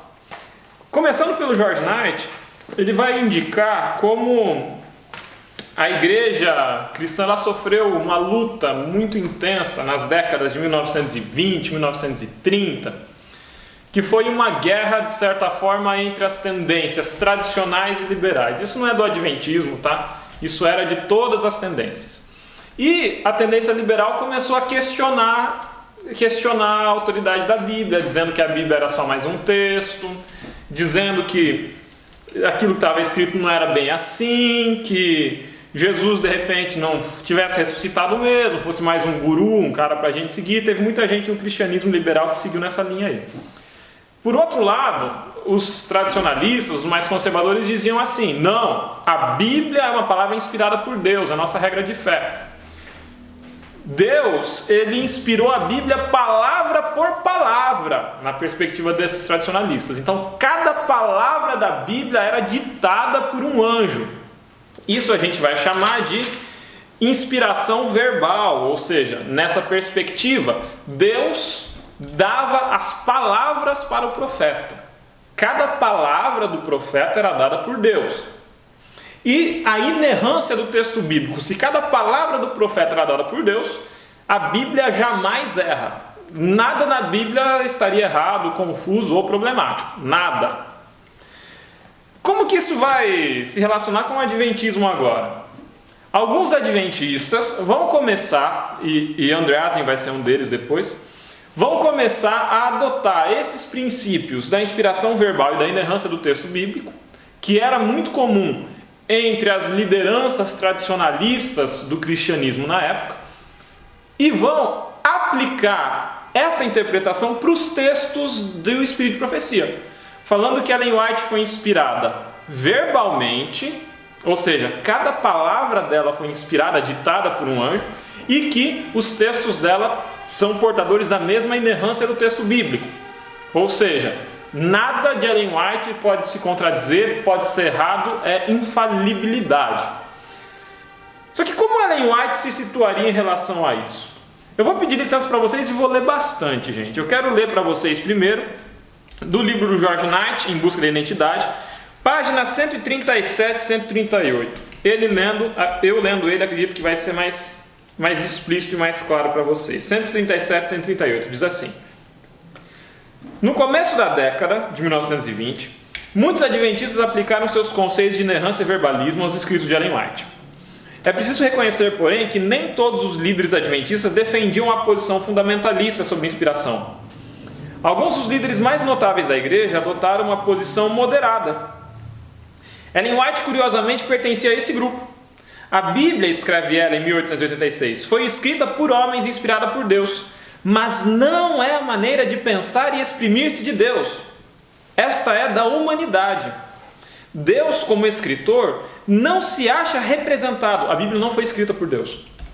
Os escritores da Bíblia foram os instrumentos de Deus, não a sua pena, ou seja, não a sua caneta.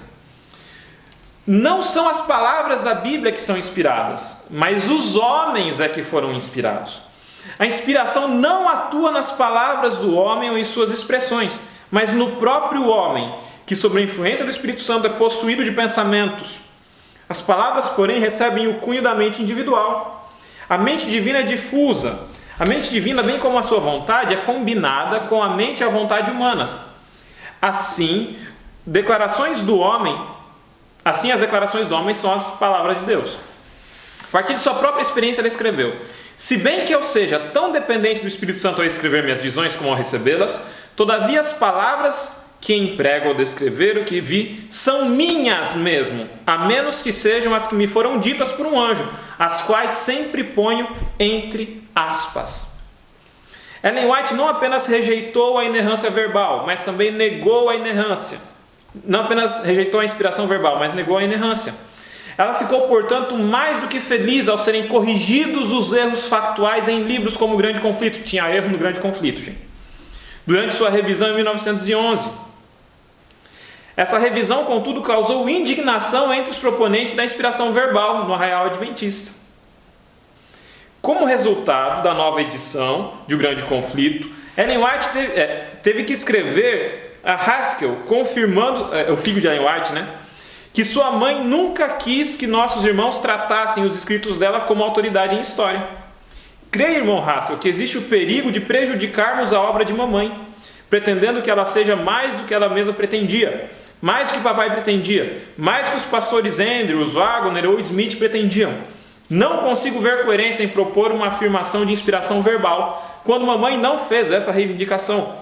E certamente creio que cometeremos grande erro se tentarmos resolver questões históricas utilizando os livros de mamãe como autoridade, quando ela mesma não deseja que eles sejam usados assim. E no final da carta, Ellen White escreveu de próprio punho: aprova os comentários feitos nessa carta, e assinou com seu nome. O segundo texto que eu quero ler para vocês está na página 140 desse livro. Olha o que diz. Não foi por acaso que a maioria dos líderes adventistas mais próximos de Ellen White rejeitaram a inerrância e o verbalismo, tanto da Bíblia quanto dos escritos dela. Da Bíblia também, gente. Era rejeitado por Ellen White tanto a inerrância quanto o verbalismo, dos textos de Ellen White quanto da Bíblia. No começo da década de 20, a maior parte dos líderes mais notáveis da igreja não tinha uma opinião rígida sobre inspiração. Mas quando esses líderes deixaram o centro da ação, surgiu uma nova geração que não tinha tido relação íntima com Ellen White. Aqui vai começar um processo meio que de canonização, gente. O pessoal colocou os textos de Ellen White no pedestal e começou a acreditar que eram textos inerrantes e que a inspiração era verbal. Aí começa o problema.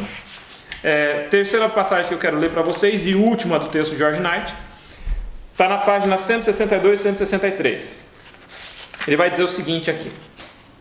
162 e 163. Junto com as tensões a respeito do conceito de inspiração bíblica estava a questão de Ellen White. O período de 1920 a 1950 não apenas testemunhou uma aplicação das teorias da inerrância e do verbalismo aos escritos dela, mas viu também a ampla promoção de ideias sobre a sua experiência e escritos que nunca seriam aceitas por seus contemporâneos. Os que a conheceram e com ela trabalharam geralmente não aceitavam a ideia de que seu conceito era insubstituível. Ellen White não é insubstituível. 100 anos à frente do seu tempo, e que todos os seus escritos vinham por revelação direta do céu. Ela nunca reivindicou isso, pelo contrário. Tais ideias se desenvolveram em grande parte entre seus supostos seguidores após a morte dela. G.B. Thompson estava coberto de razão quando disse na Conferência Bíblica de 1919 que, se tivéssemos sempre ensinado a verdade a respeito da questão da inspiração de Ellen White, não teríamos agora nenhum problema ou choque na denominação. Mas o choque é porque não temos ensinado a verdade e temos posto os testemunhos num plano que ela diz que não estão. Temos superestimado seus escritos mais do que ela própria o fez. Se isso era verdade em 1919, quando muitos líderes que haviam trabalhado intimamente com Ellen White ainda estavam vivos, tornou-se ainda mais verdadeiro por volta da década de 1970. De muitas formas, o Adventismo havia preparado um caminho para uma colisão. Isso aqui está no livro Em Busca da Identidade, George Knight. Pois bem, gente, as próximas leituras agora eu vou fazer com base no texto Portadores de Luz, Richard Schwartz e Floyd Greenleaf. Página 435 do livro Portadores de Luz. Aqui na página 435 vai dizer o seguinte: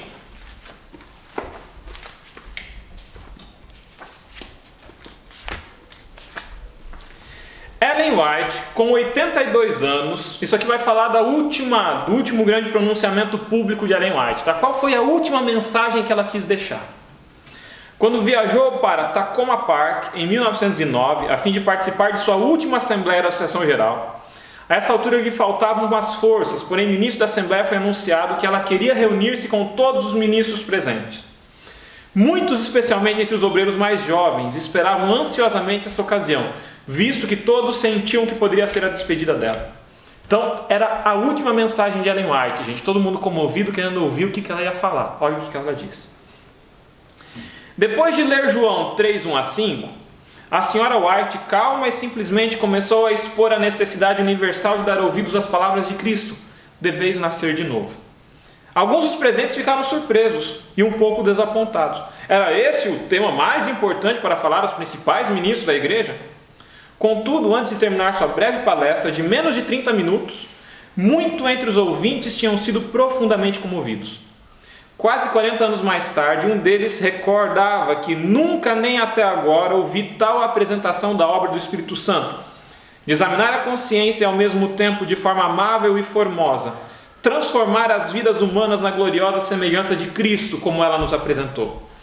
Nesses poucos minutos, os líderes adventistas receberam um vislumbre das alturas da excelência espiritual que poderíamos e que deveríamos alcançar se fôssemos realmente servos de Cristo para guiar as pessoas a uma fé viva no Senhor Jesus. Alguns dias depois, a senhora White subiu ao púlpito para apresentar suas palavras finais aos delegados reunidos, vários dos quais tinham sido seus companheiros de trabalho durante muitos anos. Suas palavras foram simples e poucas. Ao finalizar, tomou a Bíblia que estava sobre o púlpito, abrindo-a, estendeu-a em direção à congregação, dizendo simplesmente: irmãos e irmãs, eu vos recomendo esse livro. Colocando a Bíblia novamente em seu lugar, deixou silenciosamente o pavilhão. O último apelo de Ellen White não foi para ler Espírito de Profecia, não foi para ler os testemunhos, não foi sobre regime alimentar, não foi sobre guarda de sábado. O último apelo de Ellen White não foi sobre usos e costumes, não foi sobre roupa para vestir, não foi sobre maquiagem, não foi sobre nada disso. O último apelo de Ellen White foi: leiam esse livro, e se referindo à Bíblia. Foi um apelo para as Escrituras e as Escrituras somente.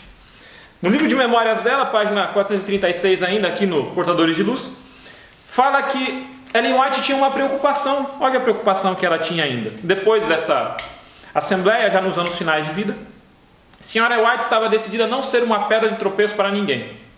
Em uma de suas primeiras conversas com uma jovem que tinha vindo para ser sua governanta, disse a irmã White: talvez você veja coisas em mim que não aprove. Posso cometer erros. Meu filho Willie pode cometer erros. Pode ser que no final eu me perca e que meu filho Willie se perca. Mas o amado Senhor tem um povo remanescente que será salvo e que irá para o reino. E fica com cada um de nós como indivíduos. A decisão quanto a se faremos ou não parte desse número. Ou seja, Ellen White aqui está falando, pode ser que eu não me salve, pode ser que meu filho não se salve. Não olhe em mim procurando certeza de perfeição. Não olhe para mim procurando santidade, porque eu não sou nada disso. Você olhar para mim, você vai achar defeitos. Ellen White falou isso para sua governanta nos anos finais de sua vida. A preocupação dela era que as pessoas, e que inclusive a governanta, colocassem ela numa condição de exemplo de santidade e perfeição, e quando conhecessem ela de fato, se frustrassem. Talvez seja por isso também que depois da morte de Ellen White, as pessoas que não a conheceram, cada vez mais começaram a colocar ela como um ideal de perfeição que ela de fato nunca se propôs. A passagem final que eu gostaria de ler para vocês agora, e aí eu já faço dessas as minhas palavras de despedida, vão ser os mesmos textos que Ellen White leu na sua última fala na Assembleia Geral, que estão lá no livro de João, capítulo 3, versículos de 1 a 5. E lá diz o seguinte: pois bem, e esse último texto que Ellen White vai usar, João 3, de 1 a 5, diz o seguinte: havia entre os fariseus um homem chamado Nicodemos, um dos principais dos judeus. Este de noite foi ter com Jesus e lhe disse: Rabi, sabemos que és mestre, vindo da parte de Deus, porque ninguém pode fazer estes sinais que tu fazes se Deus não estiver com ele. A ele respondeu Jesus: em verdade te digo, se alguém não nascer de novo, não pode ver o reino de Deus. Perguntou-lhe Nicodemos: como pode um homem nascer sendo velho? Pode porventura voltar ao ventre materno e nascer segunda vez? Respondeu Jesus: em verdade te digo, quem não nascer da água e do Espírito não pode entrar no reino de Deus. Gente, a última mensagem de Ellen White foi essa, para Nicodemos, um mestre da lei, um fariseu. Por que essa mensagem era tão importante para os pastores na Assembleia naquele tempo? E por que essa mensagem é tão importante para nós hoje? Importa nascer de novo. Falar para um judeu no tempo de Jesus, para um fariseu, para um mestre da lei, que ele não era salvo por nascer judeu e por pertencer ao povo judeu, que ele, para ser salvo, precisaria nascer de novo, ser batizado para a remissão de pecados, talvez seja tão absurdo quanto falar para um adventista hoje: você não é salvo por conhecer o Espírito de profecia. Você não é salvo por nascer adventista. Nem conhecer a Bíblia. Você não é salvo por conhecer a Bíblia. Você precisa nascer de novo. Porque a sua única esperança de salvação é se arrepender dos seus pecados, aceitar Cristo Jesus como seu Salvador, ser morto com Ele no batismo, ressuscitar com Ele para uma nova vida. Essa é a sua esperança de salvação. Essa é a minha esperança de salvação. Nós precisamos desenvolver humildade. Às vezes nós nos tornamos mestres e doutores da lei. Sabemos tudo de tudo. Declaramos textos de Espírito de profecia de cor. Acreditamos na inerrância do texto da Bíblia e do Espírito de profecia. Acreditamos na inspiração verbal. Acreditamos em tudo isso. Sabemos de cor e salteado. Mas não temos a humildade de reconhecer a cada dia Cristo Jesus como nosso Salvador. Muito mais importante do que todo o Espírito de profecia, do que toda a Bíblia, é isso: Cristo Jesus como nosso único e suficiente Salvador. A última mensagem de Ellen White não foi leiam meus livros. A última mensagem de Ellen White na Assembleia da Conferência Geral foi: leiam este livro. Só da Escritura. Ok, pessoal? Já que esse vídeo é gravado aqui ao vivo para nós, as coisas estão acontecendo, nós temos uma pergunta aqui que o Amós Soares de Matos né, comentou. E o Alexandre gostaria já de colocar isso porque tem a ver com o que ele acabou de falar sobre a inerrância do texto, né? Beleza, né? A gente tem ali o exemplo da passagem, né, em que o sol ele para no céu para que o povo de Israel continue na luta, continue ali na peleja. E aí o questionamento vai ser o quê? Então, o sol parou no céu? O sol não parou no céu? Se eu for medir as estrelinhas tudo, eu vou ter esses minutos, essas horas faltantes ali no calendário celestial, no posicionamento de todos os astros, é isso que vai funcionar? O sol parou no céu, mas o sol se mexe ao redor da terra, então o autor da Bíblia estava errado, a inerrância do texto. Gente, qual que é a ideia por trás aqui? E a pergunta é muito oportuna, ela vem nesse sentido de discutir a inerrância do texto. A gente não pode exigir da Bíblia uma coisa que ela não é. A Bíblia não se propõe um tratado de astronomia, tá bom? Então o que o profeta, quando estava escrevendo o texto, ele viu? Ele viu que o sol parou no céu, ponto. O pessoal que estava lá viu o quê? Viu que o sol parou no céu, ponto. Aí, a gente, na nossa percepção limitada, vai para o texto bíblico e diz assim: parou no céu. Se o sol parou no céu, significa que todo o universo parou. Porque na verdade a gente sabe que a Terra gira ao redor do Sol e a Terra é redonda. Ou a Terra é chata e o Sol é uma lampadinha que fica rodando em cima de um disco, né? A Terra é plana. Eu vou pegar todo o meu conhecimento de astrofísica e vou brigar. E aí o pessoal pega esse texto, enfia debaixo do braço e fala: não, porque se você pegar e medir a posição das galáxias de tudo, vai dar esse tempo. E os minutos e os segundos certinho. Ou então o outro vai falar: tá vendo aqui a prova, a Terra é plana, o Sol parou no céu. Gente, vamos parar num outro problema então.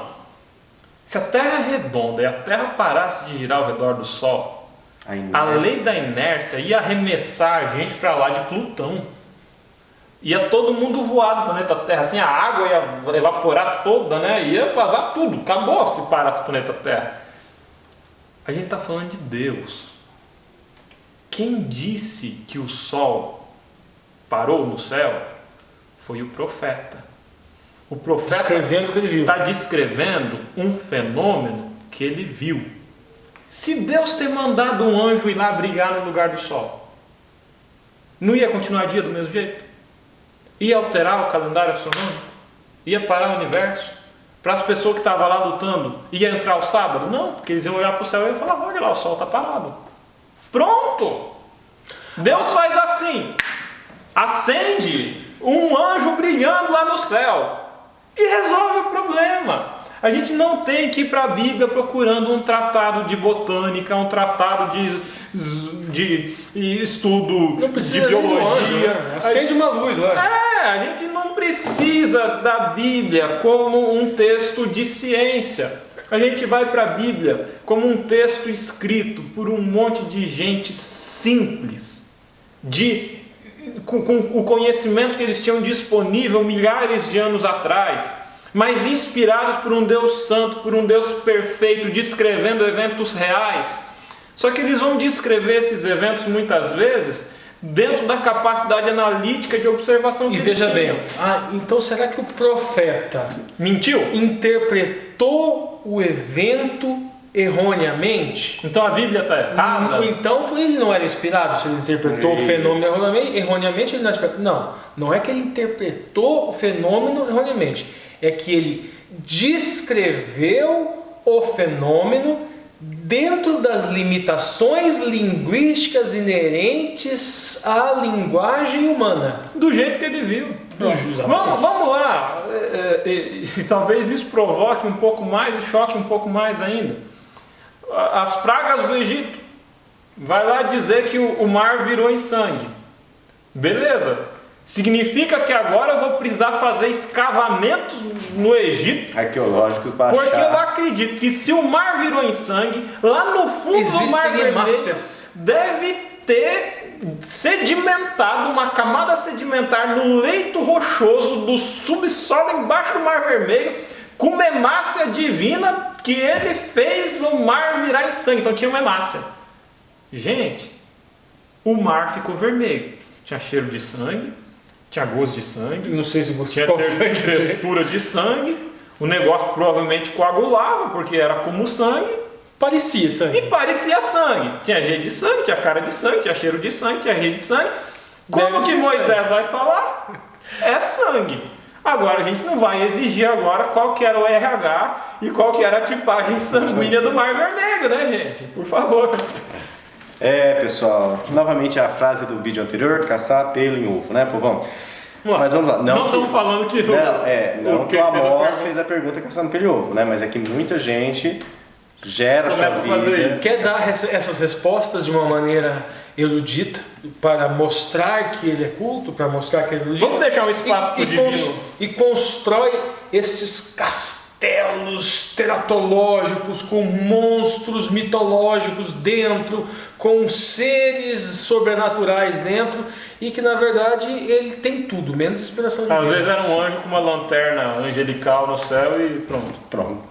Espero que a gente tenha contribuído aí, Amós, né, com a sua pergunta que você colocou. A gente achou bastante relevante trazer, justamente pelo contexto aqui da interpretação da Bíblia. Bom, agora, pessoal, para encerrar então o nosso vídeo aqui, nós teremos agora as perguntas para discussão que estão aí no seu manual da lição de sexta-feira. Quem traz para nós aqui é o Marcos André. Agora é com você, Marcos. Olá, amigos, chegamos ao final de mais um vídeo.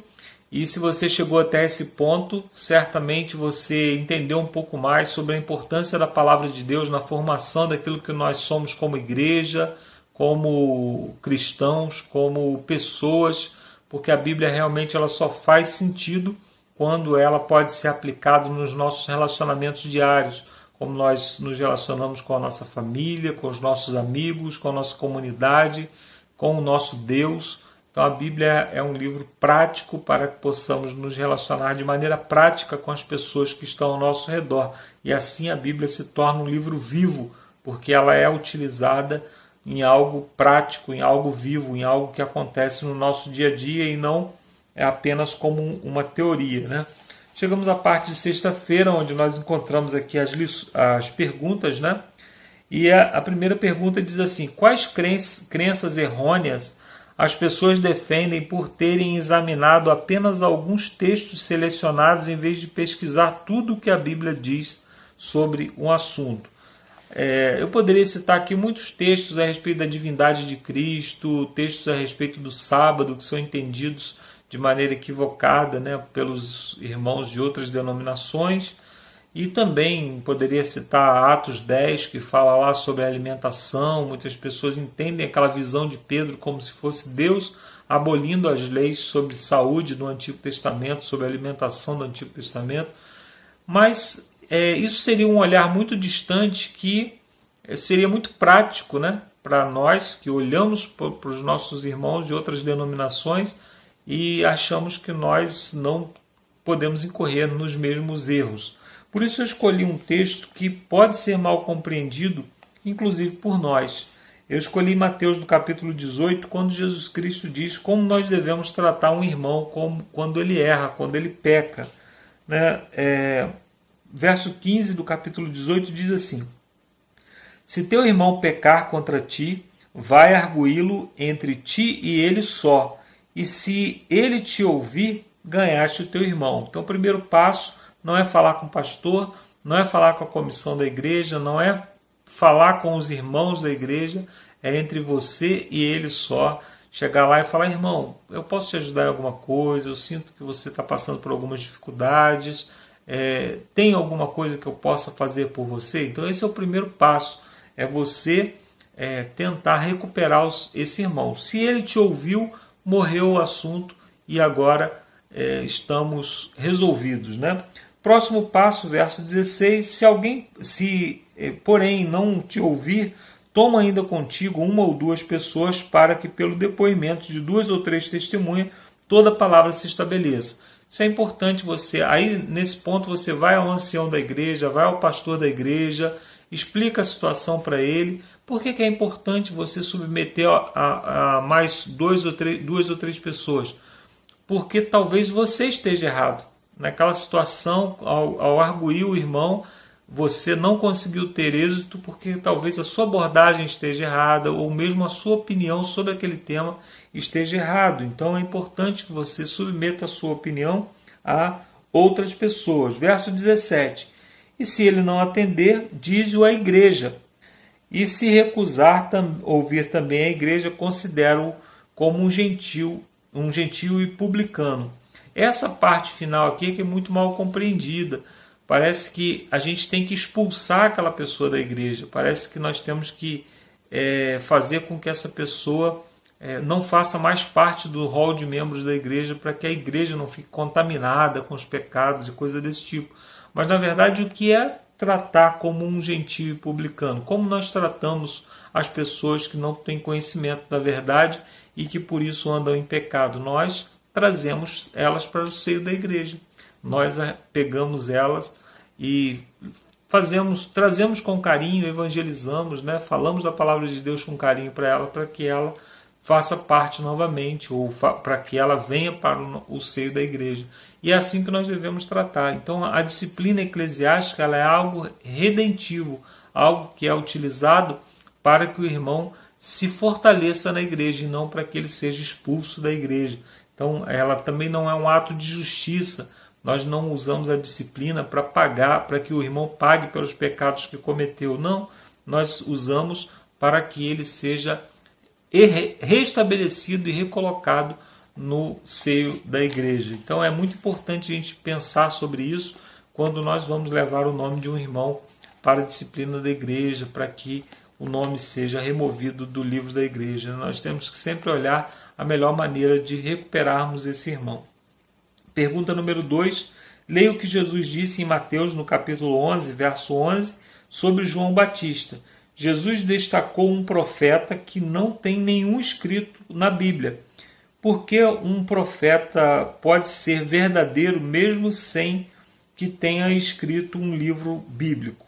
E como os adventistas do sétimo dia pode extrair algum fato importante dessa mensagem, né? Aqui Jesus fala, né, que João Batista não existiu homem maior que João Batista, né? Apesar dele no reino do céu ser considerado um dos menores, né, entre os anjos e tudo mais, né? Entre os nascidos de mulher não existe ninguém maior do que João Batista. Isso aqui foi aplicado a João Batista, apesar dele não ter nenhum escrito bíblico.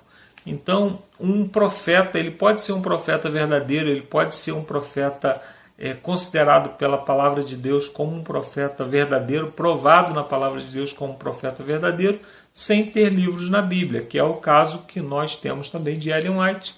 Ela não aparece o nome dela na Bíblia, nós não temos os seus escritos na Bíblia.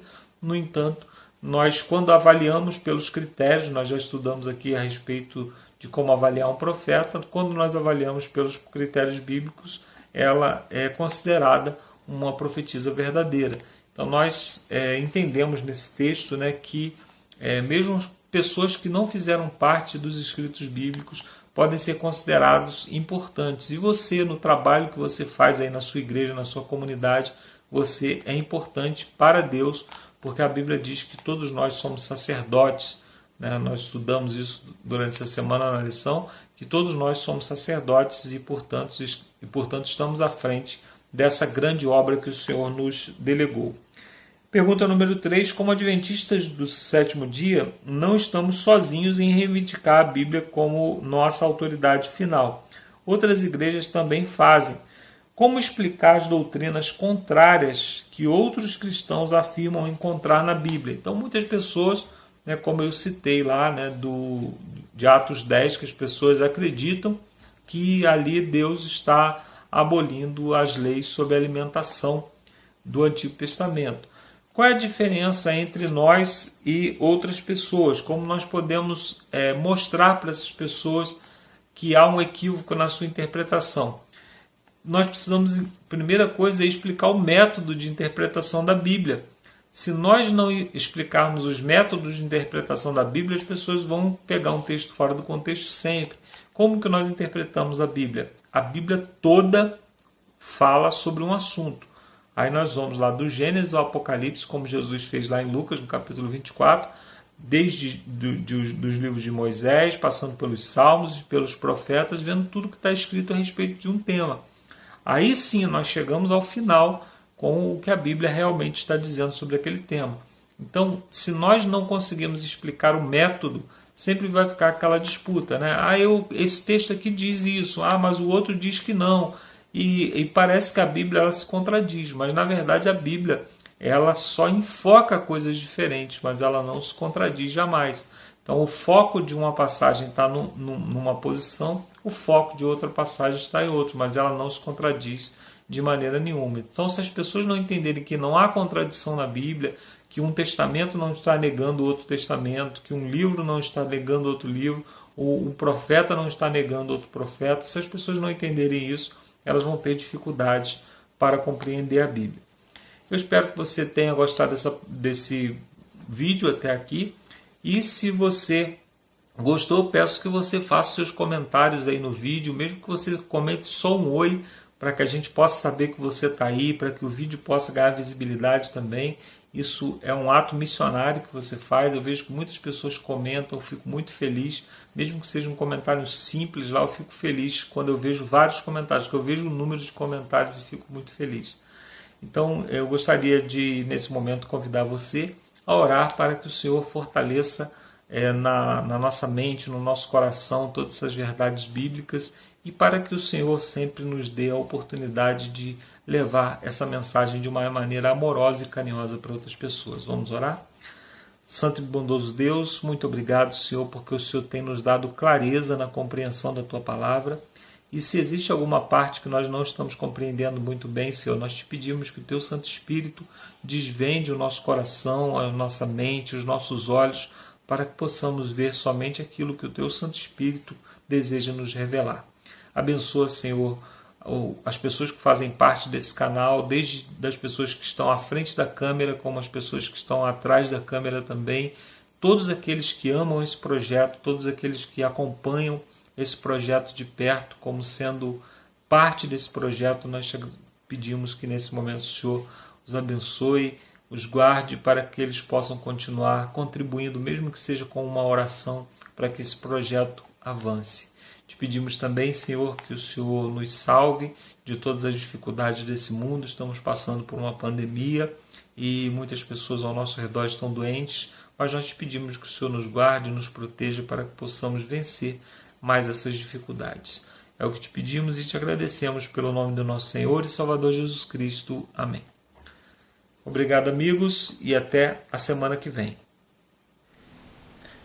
Falou, Marcos. Obrigado mais uma vez, obrigado pela sua oração, obrigado pelas suas palavras aí, pela nossa parceria aí, está perdurando tanto tempo, que Deus continue te abençoando e dando essa disposição de contribuir com o canal.